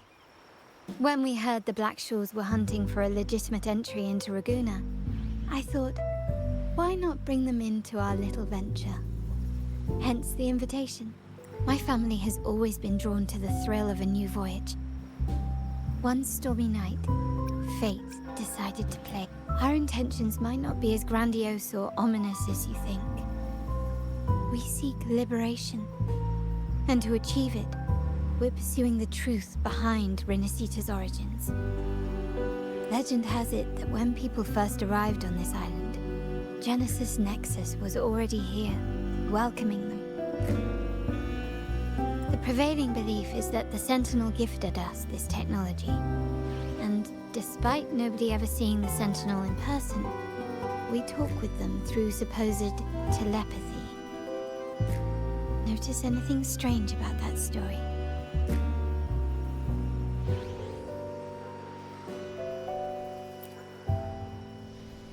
Terminals conjure up echoes, and the Genesis Nexus allows the Raganazi access to common echoes.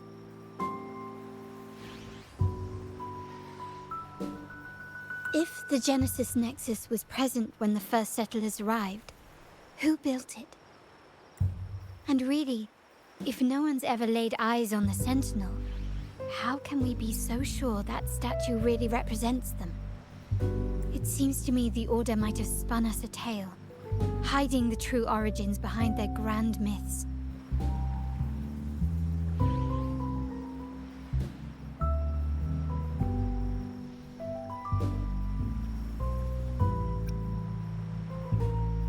No. We have no ambitions to rule or to renounce our faith. And really, this city should not be ruled by any one entity. The hour grows late. I have arranged accommodations for you at Palazzo Agrota in the south. Let us walk there together, and I can share a story along the way. Think of it as a bedtime tale. I learned it from the troop. It's about Fleur de Lis, the Blessed Maiden. Once, the Blessed Maiden was just a simple peasant girl. During the Sentinel's gratitude rite, the young Fleur de Lis managed to sneak past the guards and drink the sacramental wine. Every drop. Perhaps it was the intoxicating wine in Eggletown, or simply her lack of experience with spirits. But she soon found herself quite drunk. Swaying on her feet, she ascended the ceremony's grand platform, lifted her threadbare dress, and began a rather ungainly dance.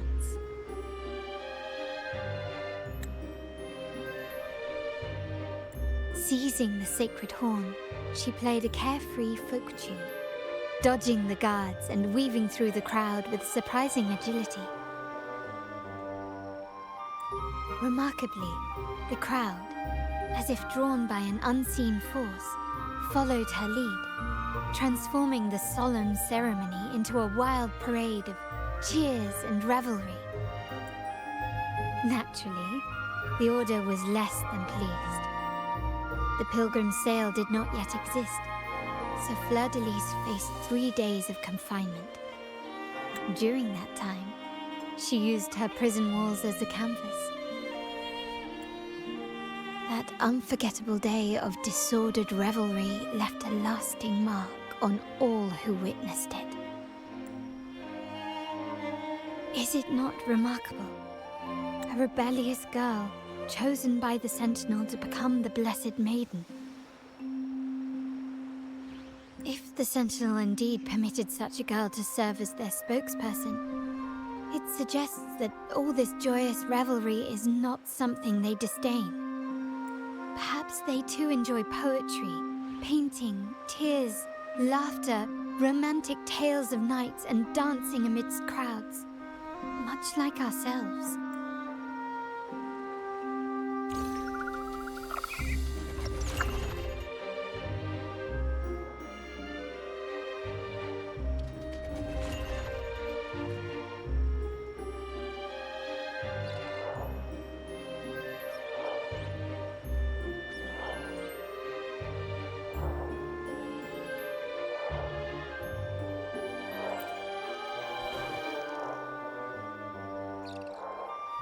The people of this island came from diverse civilizations now lost to time. But through plays and tradition, they sought to preserve memories of their heritage. In the past, while the clash of cultures led to conflict, the Ragganese united through faith, restoring balance even if precarious. To maintain this unity, we've always needed both a sentinel and a play based on a shared legend that gives us roles. Yet this play has endured for so long that we've become defined by our roles. Noble, commoner, believer, merchant. What was meant to unite us now stifles us.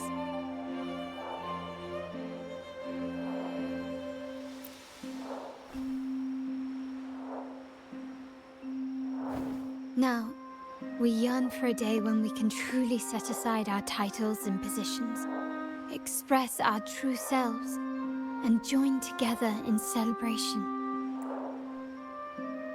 Yes, born from hope and idealism, it reminds the Ragganese of our initial vision of equality and freedom. It also affirms our true worth.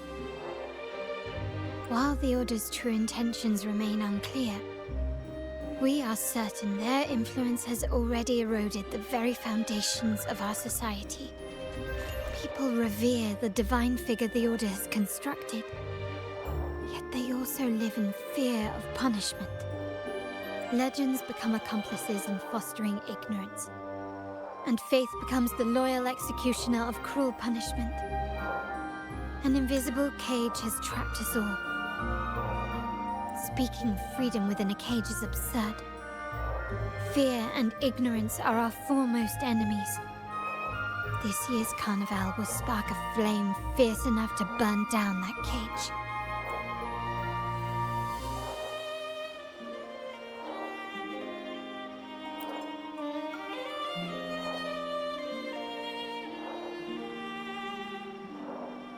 Rest well, and tomorrow we shall take the stage together at the carnival.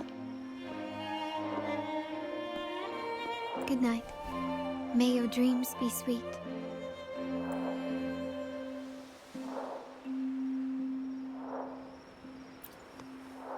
Rest well.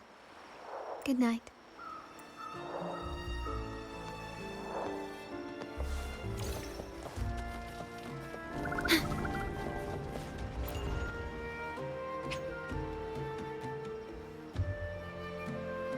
Welcome. Lady Carlotta already notified us of your arrival. We are prepared to check you in whenever you're ready. Very well. I'll escort you to your room immediately.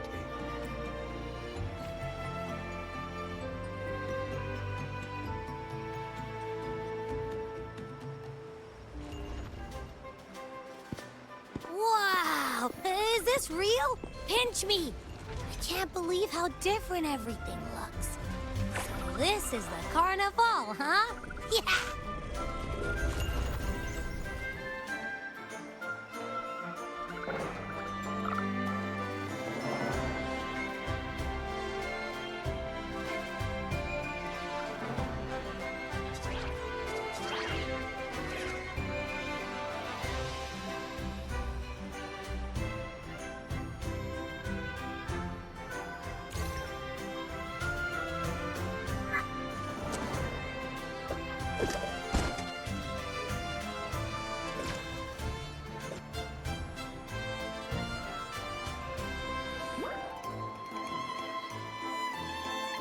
Can't wait to explore.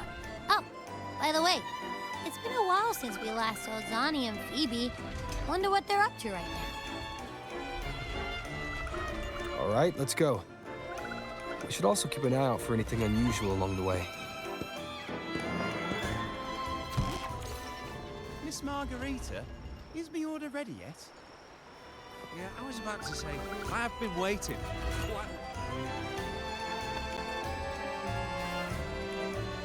Miss Margarita, is my order ready yet? Yeah, I was about to say, I have been waiting quite a while. Sorry, we're swamped with orders. Nikki and I are doing our best, but it's chaotic. Take the easy, we have messages too. No need to worry. Let me take a look. Ah, I see. Becky is just a bit overloaded with all the work. It might need a short break. Oh, good morning, my friend.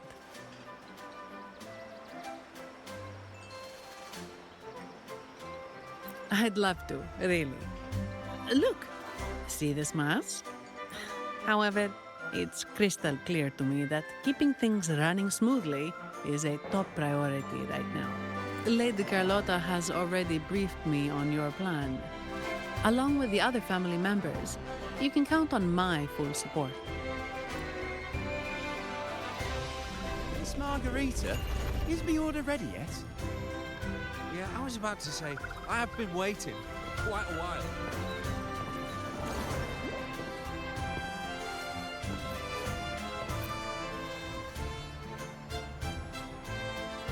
Is that sea moss from the Pioneer Association? Something seems off. Why does he look sad? Seamoss has been so busy taking photos for everyone else that he hasn't had the chance to take any himself. Hmm? You want a picture with me? But...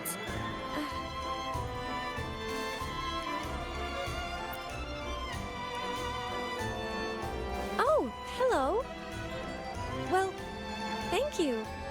Yes, a photo would be wonderful.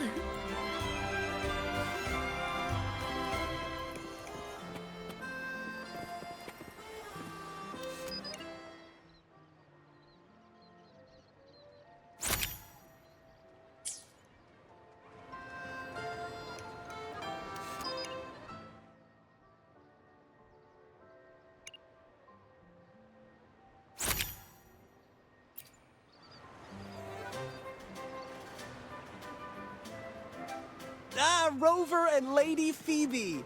I've been capturing the Carnival's many beautiful moments. What brings you all together here? You took this picture? Look at that composition and lighting. Who knew you had a knack for photography? Buddy, you look so happy. Whatever the reason, thanks for making this moment special. It's all thanks to Rover. He fulfilled Seamoss's wish. Just like us, Seamoss wants to savor every moment of the Carnival and leave with no regrets.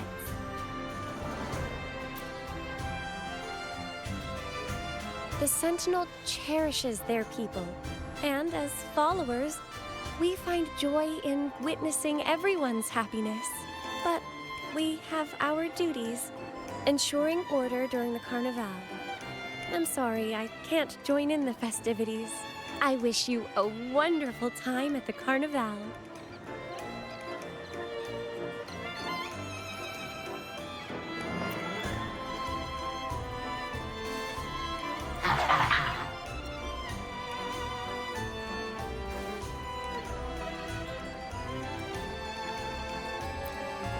I wish you a wonderful...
You're here.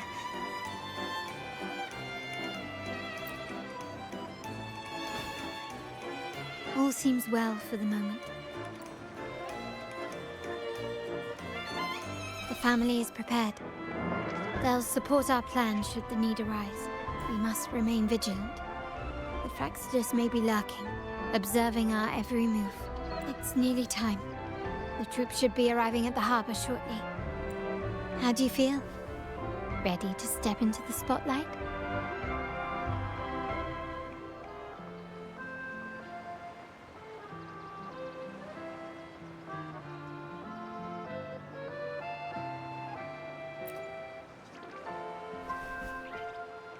Excellent. We have the skills. Now it's all about improvisation.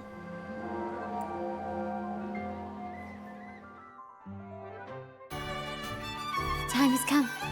Let's go. Let's celebrate together.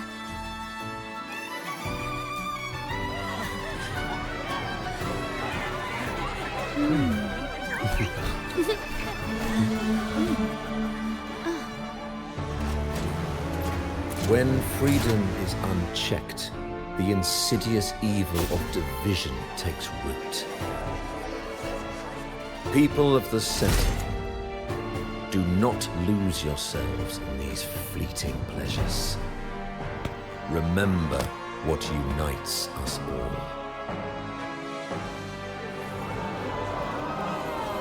What is that?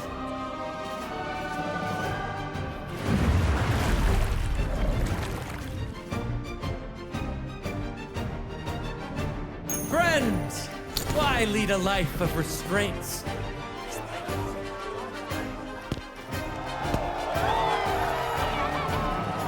Why not live like there's no tomorrow?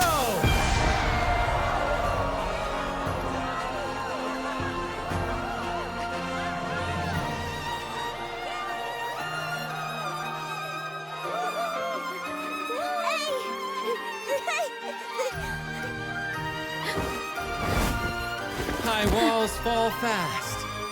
All you free spirits, join us to set sail again!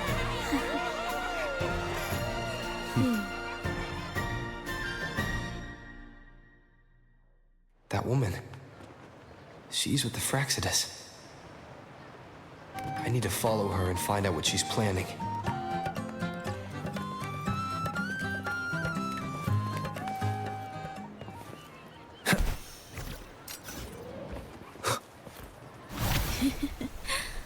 Right this way.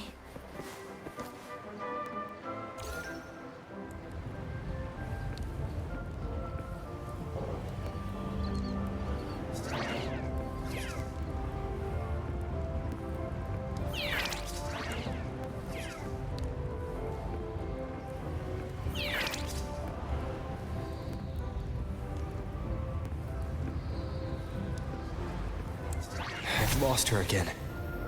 Where is she trying to lead me?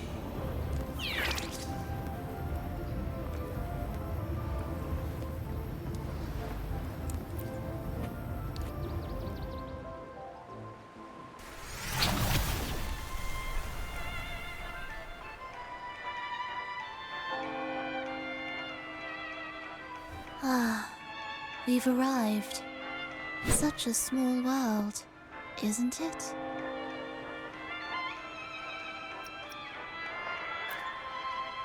Aw, don't fret. I've been invited to this grand feast as a conductor.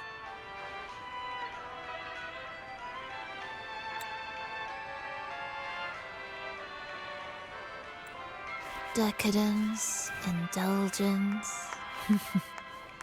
That's the Carnival. A vivid daydream and grand illusion for all.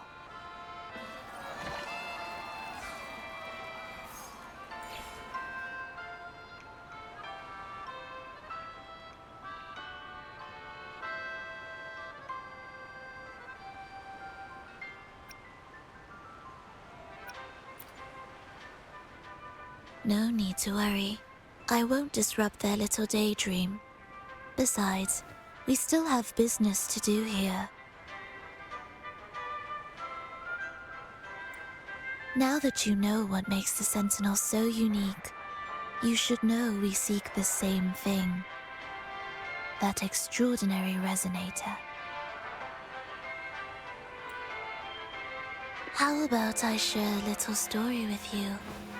A gesture of goodwill for our cooperation.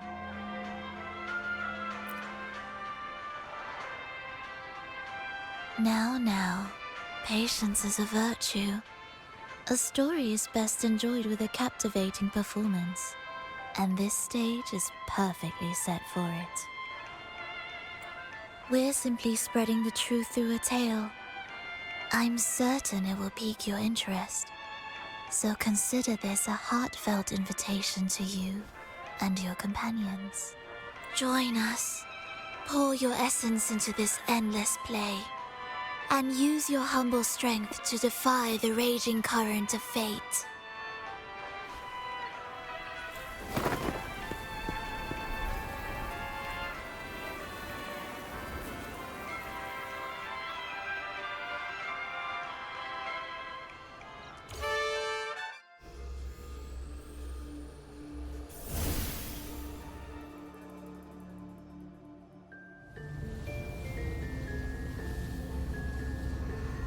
The stage is set, and the curtain rises.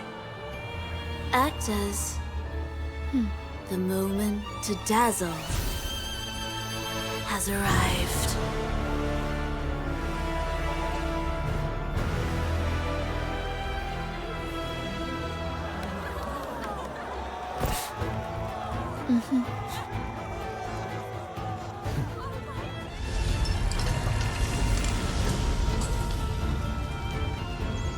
The magic is ready to unfold.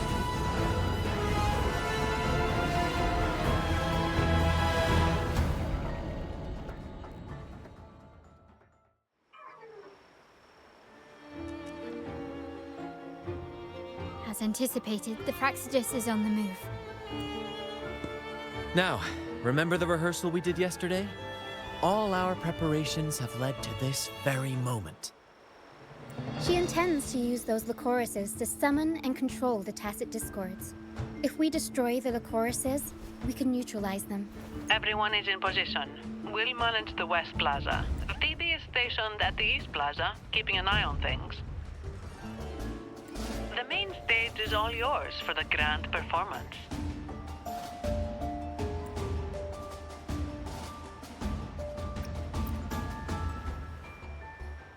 I'll take care of the lighting and create the mood to make the performance stand out. Leave that to me. Ready? The spotlight will be on you two.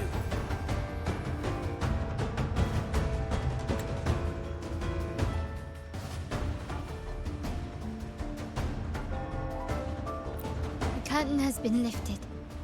We can't keep our audience waiting. Then...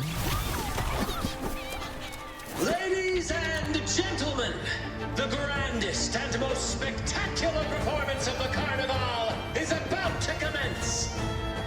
Let us give a warm round of applause as our actors now take the stage. An unending darkness cloaks the kingdom as monstrous beasts ravage the land.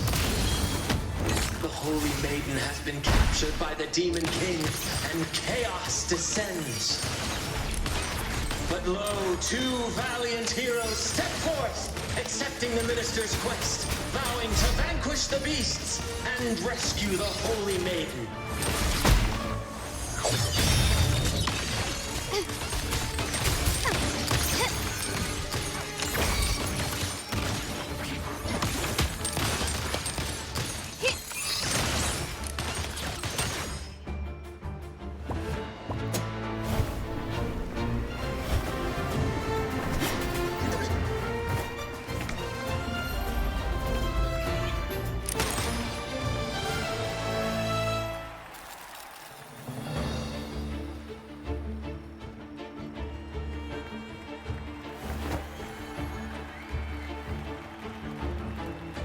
The heroes breach the first barrier, sweeping away the monsters within the city.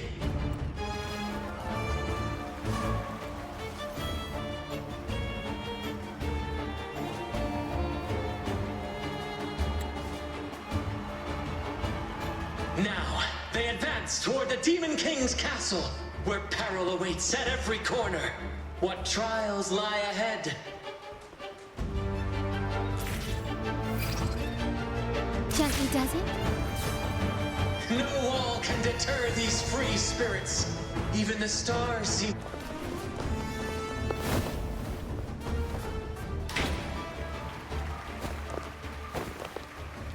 Exercise caution. New enemies have appeared. The Demon King unleashes its minions, long awaiting these audacious intruders.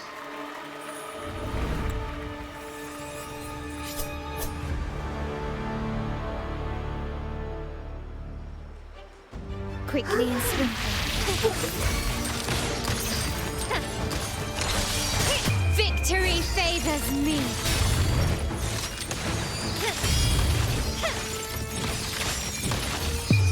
A new era awaits. Still recognize me?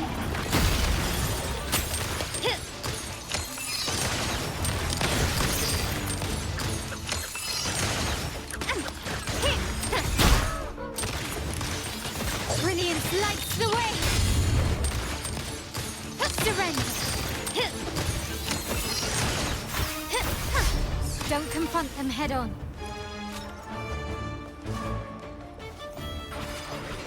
Can you keep up?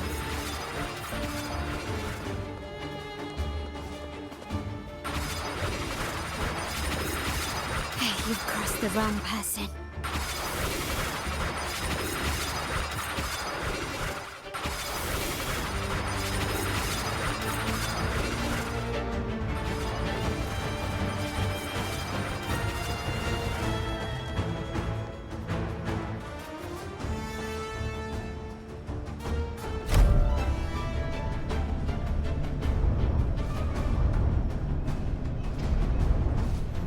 They launch a fierce assault, intent on crushing the heroes and grinding them to dust.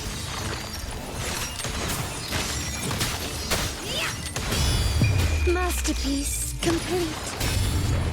Still recognize me?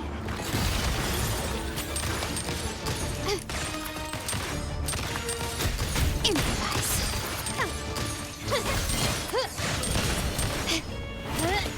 Can you keep up?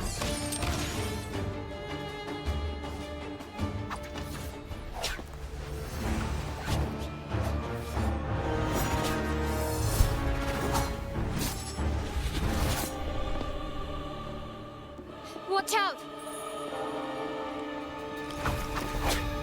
Now! A sudden twist unbalanced the heroes. Then at this crucial moment, a mysterious figure enters the fray. A divinity sent emissary? Or a spirit from the shadows, perhaps?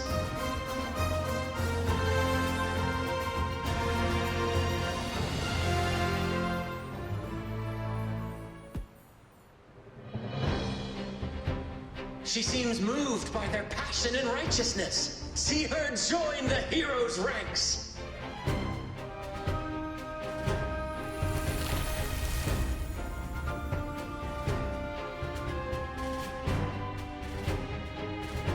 Ah, how delightful. I await your shallow, bated breath.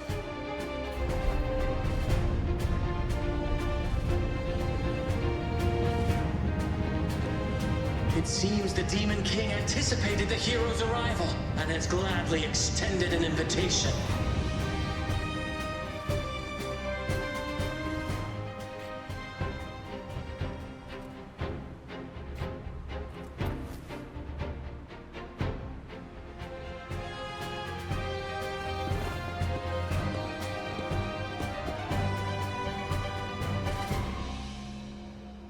With unyielding determination, the heroes accept the challenge.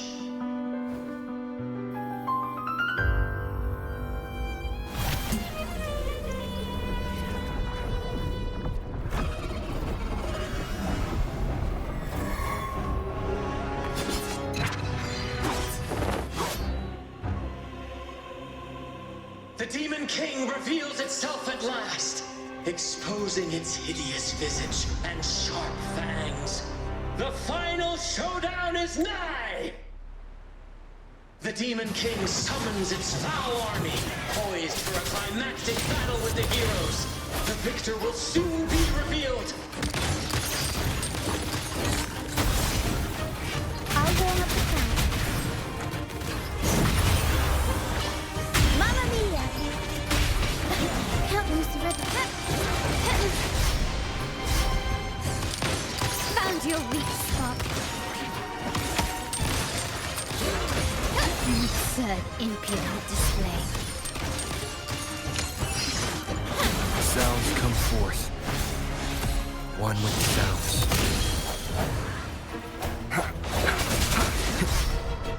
Strike from shadows. My compliments. Brilliance lights the way. The world is mine.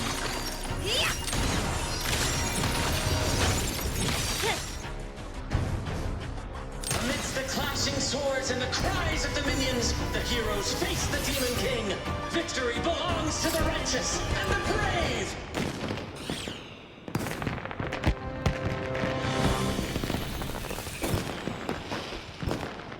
And now, we await the Holy Maiden's return. And so we arrive at the happily ever after, yes? But we do not live in a fairy tale. There is no playwright to script a happy ending for us. What lies behind the curtain is but a cruel jest, a dark satire.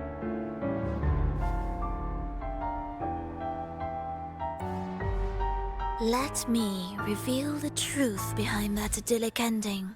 The Holy Maiden has long succumbed to darkness, drawing power from a heretical force and leading her people into depravity. And the minister, having uncovered this truth, has vowed to root out this corruption himself.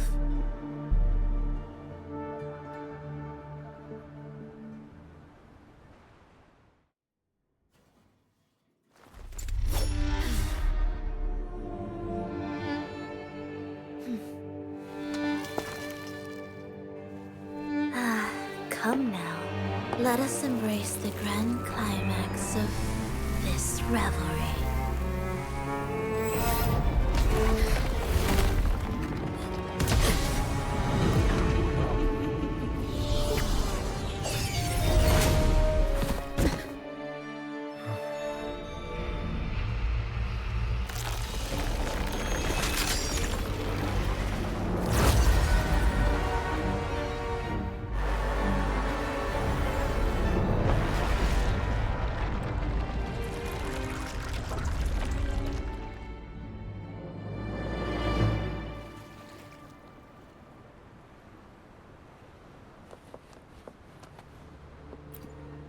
Seems we've received another invitation. The final stage likely lies beyond this point. Are you prepared?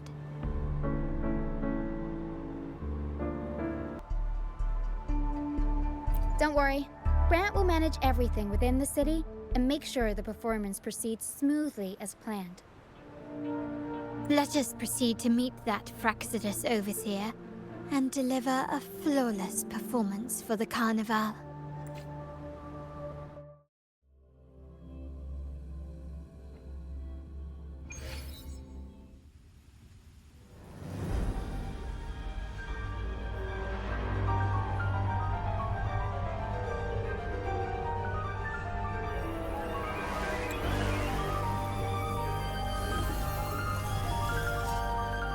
The wildcat has sounded thrice, and the hedgehog four.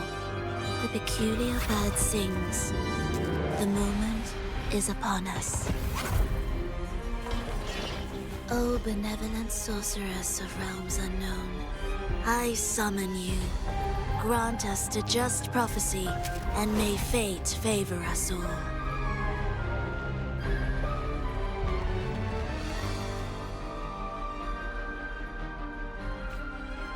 The night veils the world in darkness, while the feast captivates all. Yet remain clear-eyed amidst this revelry. The honeyed wine has clouded their senses and quenched their flames of avarice.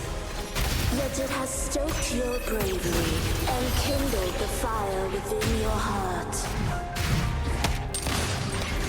I shall unveil the first prophecy and shatter these burdensome stones. Abandon the trifles of sentiment, and you shall ascend the throne. To achieve this, a sacrifice of fresh blood is demanded, a purge of the Holy Maiden and all heretics.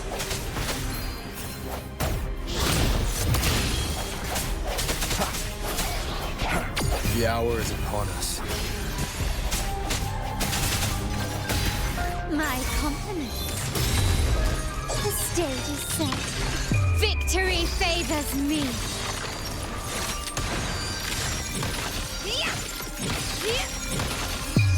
A new era awaits.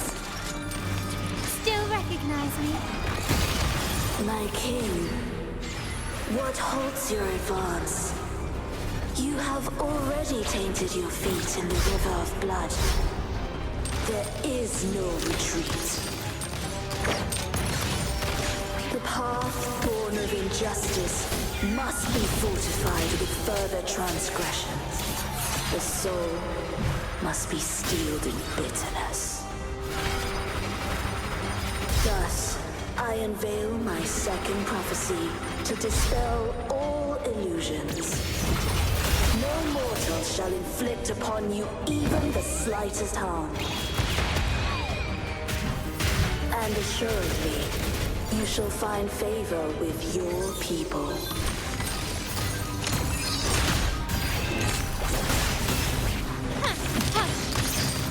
Glory demands more.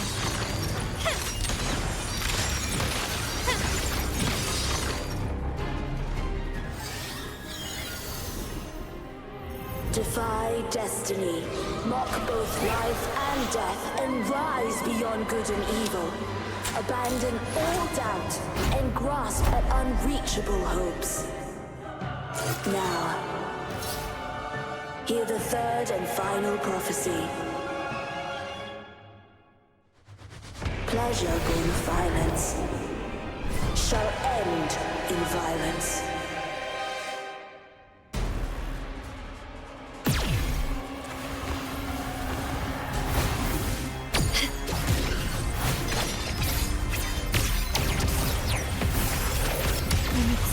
Impudent display.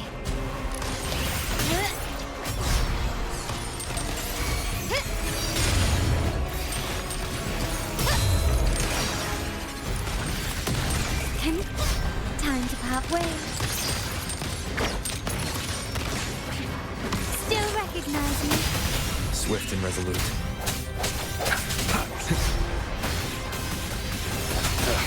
That tiny moment of resonance. One with the sounds. Aerial stunt. I'll warm up the count. Mamma mia!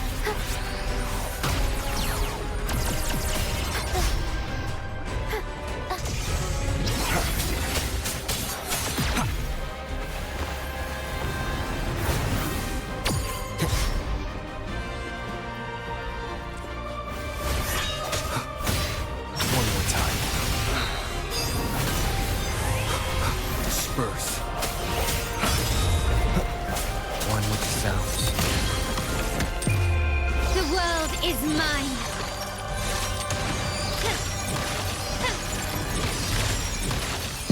In the name of the Montellis. Still recognize me? Is that it? Can you keep up? Surrender. You've crossed the wrong person.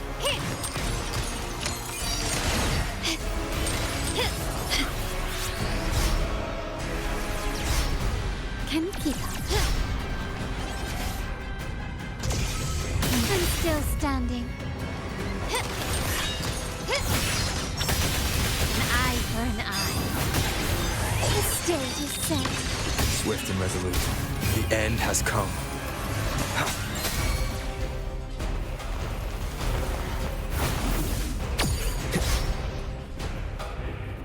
One with the sounds. No hesitation. Aerial stunt. The world is our stage. Tornado maker. Mamma mia. I'll warm up the crowd. Swift and resolute.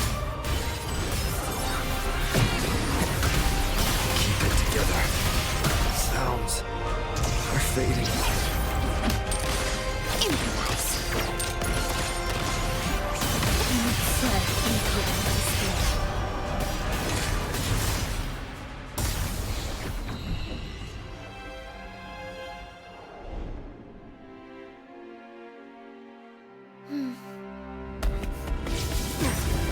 What a pity.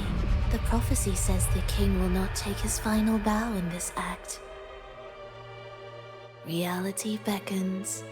Have you glimpsed the truth in this dream? 2 prophecies fulfilled, but the third? I await to see how you will rewrite it.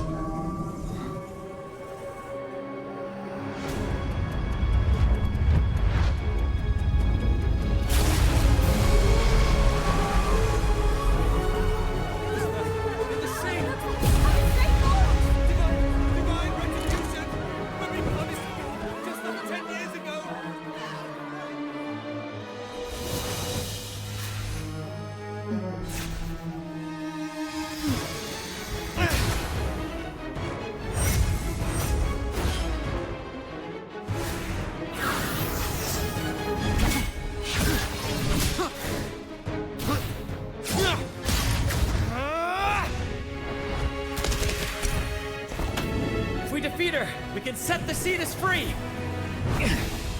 We'll give this performance the perfect finale!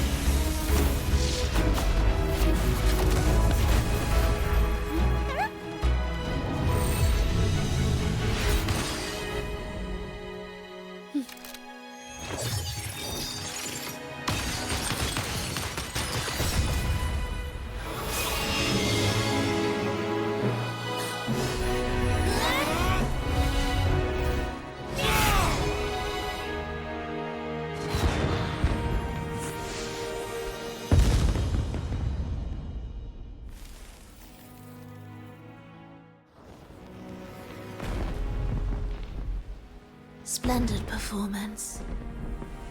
It's almost time for the final bow, but the symphony between us has only just begun its overture.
You should take center stage for the final bow.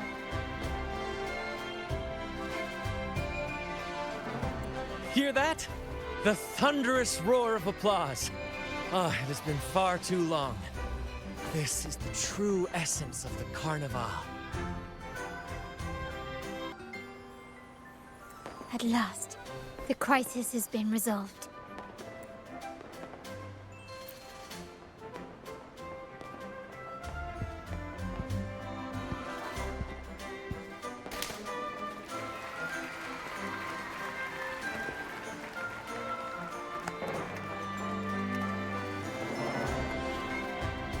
Lord Arbiter, I have heard thy call.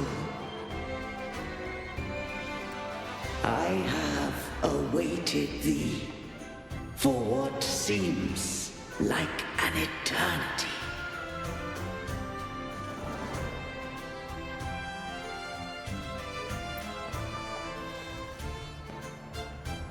Lord Arbiter, I am ensnared. Beyond the clouds and among the stars, thou shalt find an inverted tower suspended in the sky.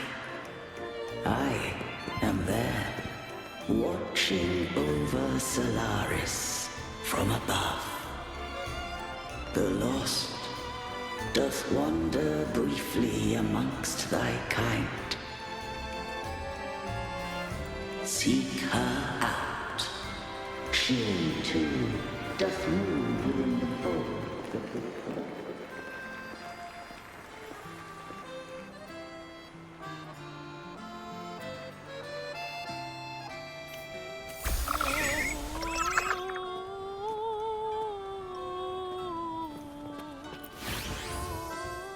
You should take center stage for the final bow. Hear that? The thunderous roar of applause. Ah, it has been far too long. This is the true essence of the Carnival. At last, the crisis has been resolved.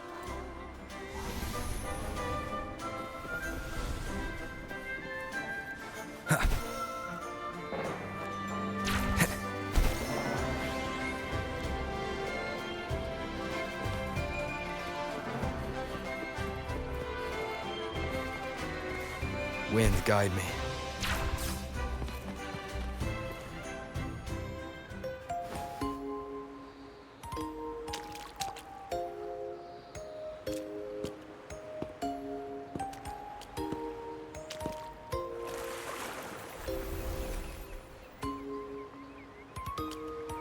The next move is... Am I getting this right? It feels a bit off.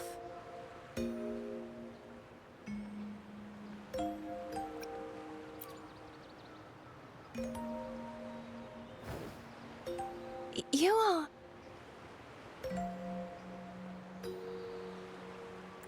No, never mind. Anyway, your performance was splendid.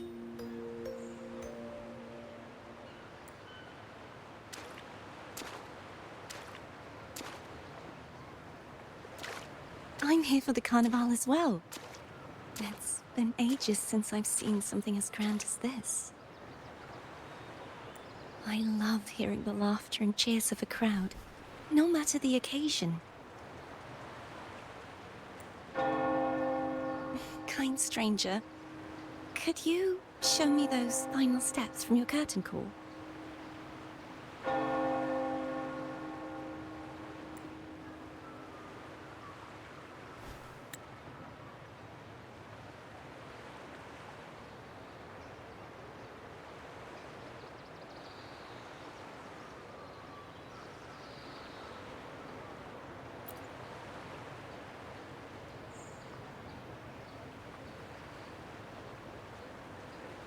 I'm sorry, but I can't stay here any longer.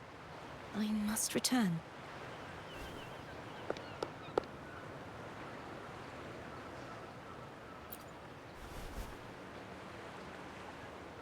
My name? It's... No. I'm Cartothea. Yes, that's right. Cartothea. Farewell, Laureate. I hope that someday I might stand on stage with your troupe.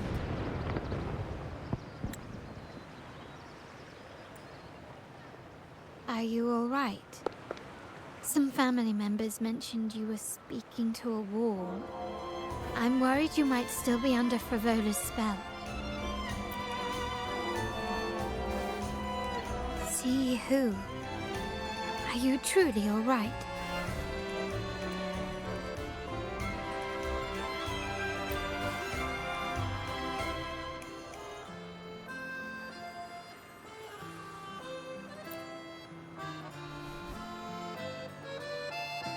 Cartathea. I'll make a note of it. If she was indeed here, she is likely still in Raguna. I will have my family start searching.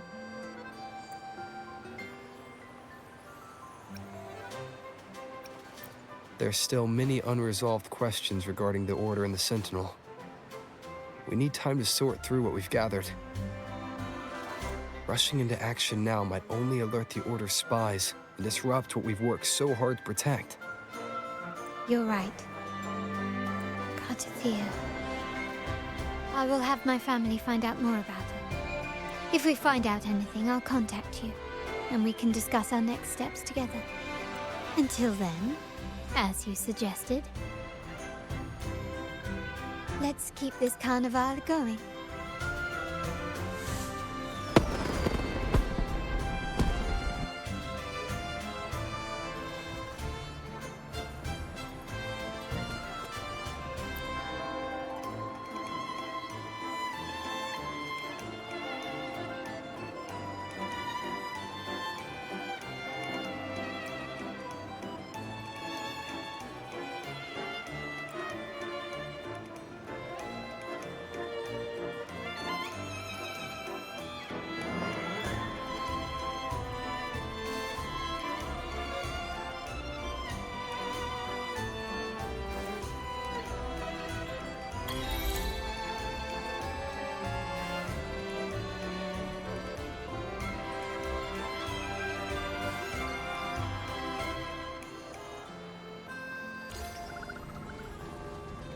Were you awake, Rover? I trust you had a restful sleep. We have uncovered some new information about the Sentinel. Please join us at the family's safe house. I've sent the address to your terminal. Brant and Rotia are also here. We are awaiting your arrival. I wish you a wonderful time at the Carnival.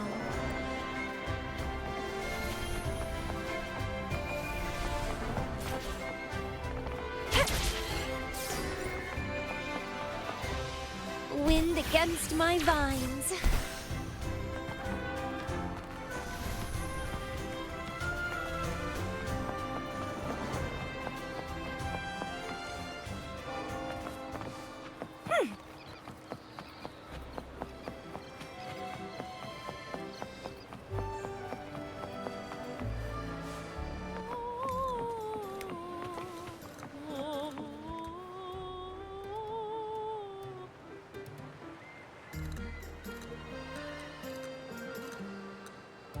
Raise your glasses! Shout it loud, friends! To us! To the Carnival! And to our very own laureate! A name that echoes through the world, destined to roam the skies before shaking the earth!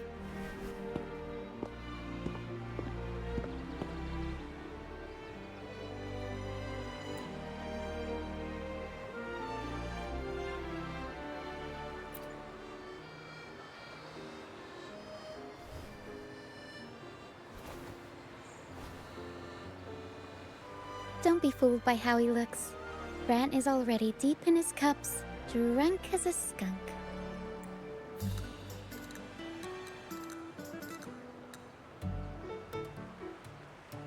Oh, let him enjoy himself. The taste of victory is still fresh, and after such a battle, we should celebrate to the fullest. Drink your fill, everyone. This round's on me.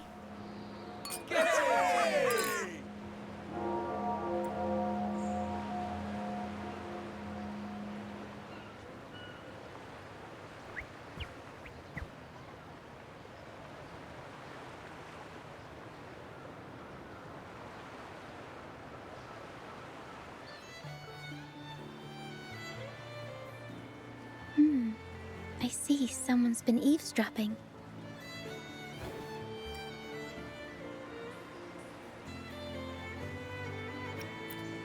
A devout acolyte wouldn't enter such a place without a good reason. The Montelli family is known for its hospitality, but freeloaders will not find us so welcoming. friends! Let's keep the mood lively!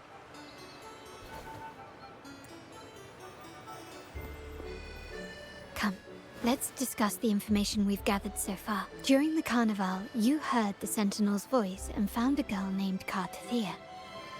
We've dug up some information on her. In the Order, every high-ranking acolyte is given a new name. We contacted the acolyte Phoebe. After some digging in the Order's records, she confirmed that before taking on her holy title, the Blessed Fleur-de-Lis was called Cartathea.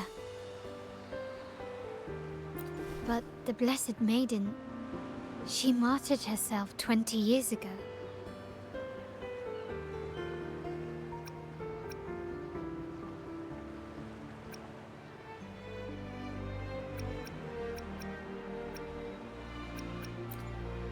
The family will uncover the truth. The only remaining clue is the inverted tower you mentioned hearing about from the Sentinel. But even that feels elusive. Judging by your expression, you must have discovered something new, right? Do you recall what we learned from the stained glass in the tower ruins? There were two divinities at the dawn of Renacita. If one refers to the Sentinel, then the other, who could stand alongside them, might be the Threnodian. The two are undoubtedly linked, so uncovering one could lead us to the other. Remember Gilberto from the Physalia family? It took a lot to get him to talk, but we finally got some information from him. As he tells it, the Physalia family's long-revered deity is none other than Leviathan, the Threnodian from the sea's depths. It's hard to believe, I know. But recent events have only reinforced what we discovered from the stained glass. The Physalia family has been on this island since the founding of Renacita. So their worship of the Threnodian may have persisted for centuries. We will attempt to establish contact with the Physalias to build an alliance and gather more intelligence. Rest assured, negotiation is what we do best. If necessary, we'll present them with an offer they can't refuse.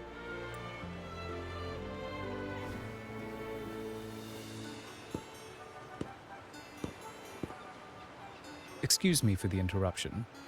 Greetings, esteemed guest. The Primus wishes to invite you for a conversation at the Cathedral of Mercury. Would you be so inclined? How curious. Since when has the Primus become so interested in social calls? It could very well be a trap. I'm merely conveying the Primus's invitation. The choice is yours.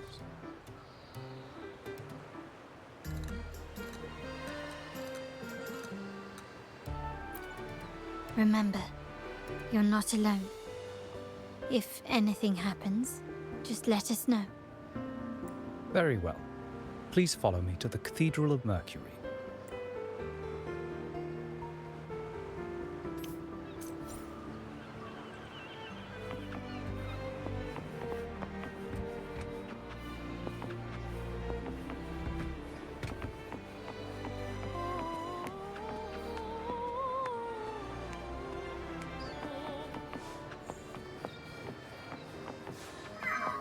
Wind against my vines.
Never before have I seen a day so steeped in both shadow and light.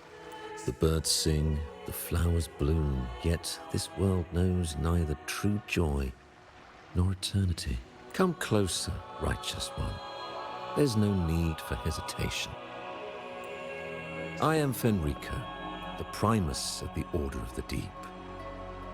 Your deeds have reached my ears, and I have long wished to meet you. Alas, the burdens of this world delayed our meeting until now. I beg your pardon for the wait. Please accept my respect for you. You and your troop have shown great talent and ambition, breathing new life into Raguna. I ask you to deliver this message to your companions. From this day forth, the troop shall have permanent rights to perform within the city.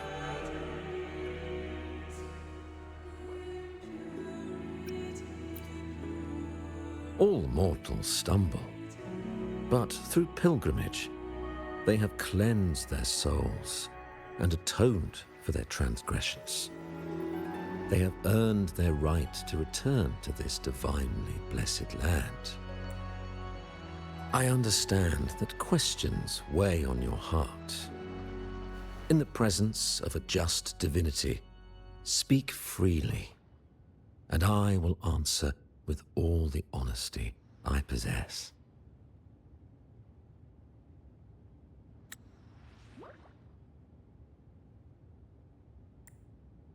By the great Sentinel Imperator, I swear to you, there shall be no deceit in my words. You have walked a path similar to theirs. Indeed, you have the right to meet them. However, due to the Dark Tide 2 decades ago, the Sentinel's body was gravely wounded and remains in a state of recovery. If you wish to meet them, I will convey your request. I see the thirst for truth in your eyes. It is clear that doubts still linger in your heart. Please, voice your concerns. Fleur-de-Lis. She was the emissary of the Sentinel, and we are grateful for her contributions. 20 years ago, during the Dark Tide, she sacrificed herself to seal the calamity. She fulfilled her duties in this world and returned to the divine embrace.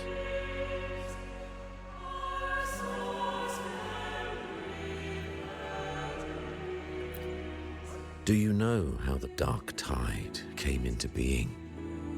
In Rinascita, wars were waged in the name of faith, tearing apart the Sentinel as our faith divided, weakening their divine power.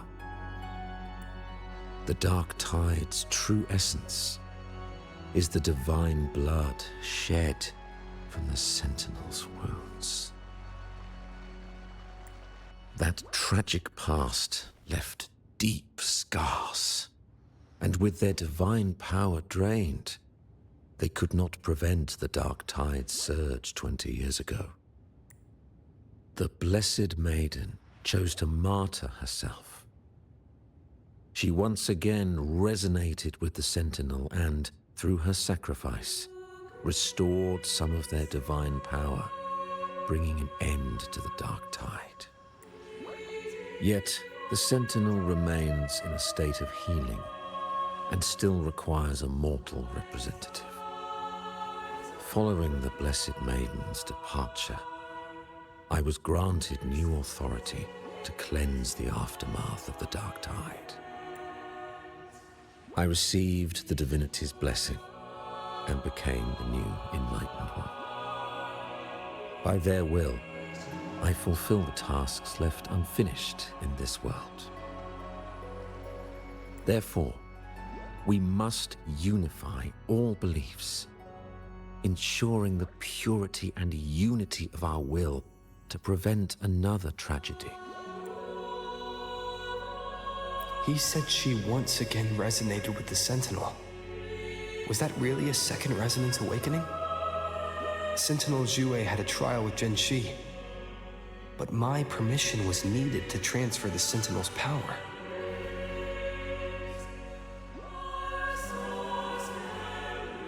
I swear, my words are without deceit. I see in your eyes that you have walked further on the path of justice than I anticipated. Oh, dear Sentinel, please forgive my transgressions. The dark tide brought us a blood-stained lesson. To keep our people from faltering, I bound myself to silence, locking away what I witnessed on that fateful day. Fleur-de-Lis, the unrighteous, deceived us all. She was not the blessed maiden chosen by the Sentinel. The true maiden has yet to reveal herself.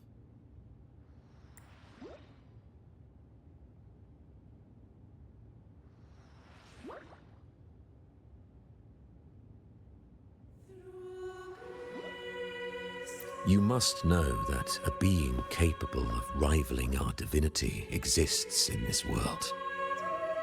Humanity's eternal adversary, the evil of all civilizations, the Threnodian. As the Sentinel has their resonator, so does the Threnodian. Fleur-de-Lis was shaped, both body and spirit, by our ancient enemy. Her actions were intended to plunge this city into fear and chaos. This is the truth I witnessed. Fleur-de-Lis was the Threnodian's resonator.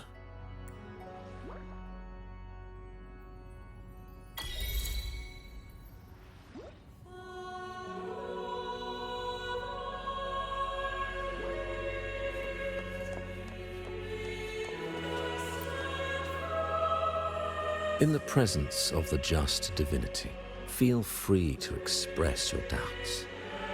I shall speak without reservation. I swear by the great Sentinel Imperator, there will be no deceit in my words. We must create a land that aligns with the Sentinel's vision. We must purge this land of individuals who stray from the righteous path to ensure that our collective will remains unified and pure. However, we honor the deeds of Napoli II, the founding Primus, and offer those who have strayed a chance for atonement. The pilgrim's sail follows Napoli's path. He too once endured this arduous journey, yet emerged victorious, earning an audience with the Sentinel. The trials are not mere sufferings, but steps toward redemption. The penitent who confront the trials with sincerity will be allowed to return to the Divine's embrace.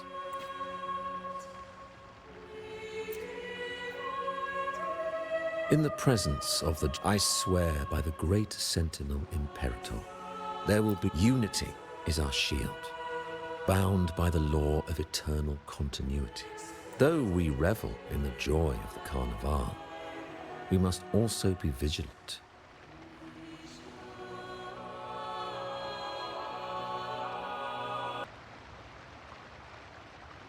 For division is a chronic disease plaguing this city. The growing indulgence among our citizens has already invited divine punishment. We, as stewards of divine will, must guide the people, erecting barriers of reason against the floods of passion.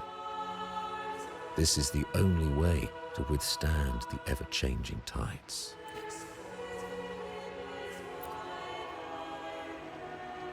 I swear by the great Sentinel Imperator, we uphold the Sentinel's principles of justice. The gates to our divine land remain open to all who seek it. This is a city of inclusiveness, welcoming all visitors, including those who try to overstep their bounds. These charlatans misled our people with lies and flattery, diverting them from the divine will. But your timely intervention corrected their course, sparing them from a ruinous fate. Once again, I offer my sincerest gratitude.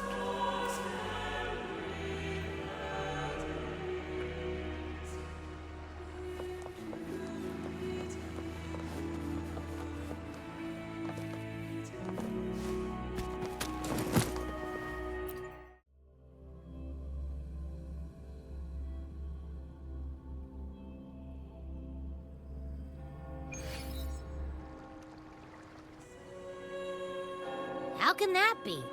That blessed maiden. Could she really be the Threnodian's resonator? What if the Primus's words were a bunch of baloney? But we saw Cardathea following the Sentinel's instructions. They wouldn't mix up their own resonator, right? Now my head hurts. Who was she really with? The Sentinel or the Threnodian?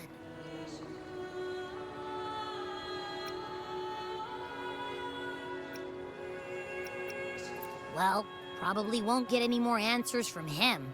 All the clues we've gathered so far point to the Threnodian, and the Phasalia family worships the Threnodian. We'll have to wait for Carlotta to arrange an audience with them. Something tells me this carnival is just the beginning. There's more ahead. I'm sure of it.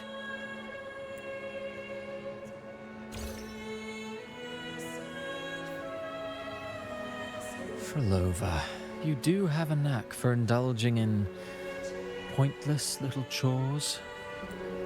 Why, there's no rule against an actor making good use of the intermission. Besides, I haven't disrupted your arrangement, have I? The one from a faraway land who discerns the truth dares to raise their sword against the divine. In response, the slumbering gods break free from their shackles, revealing their true forms. The possibility of the second resonance awakening is now a certainty, so we just need to see if that special resonator truly exists.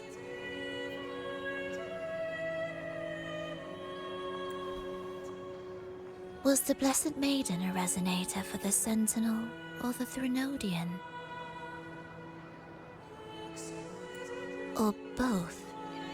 If so, oh, a resonator capable of wielding both powers. I am eager to see how this story ends.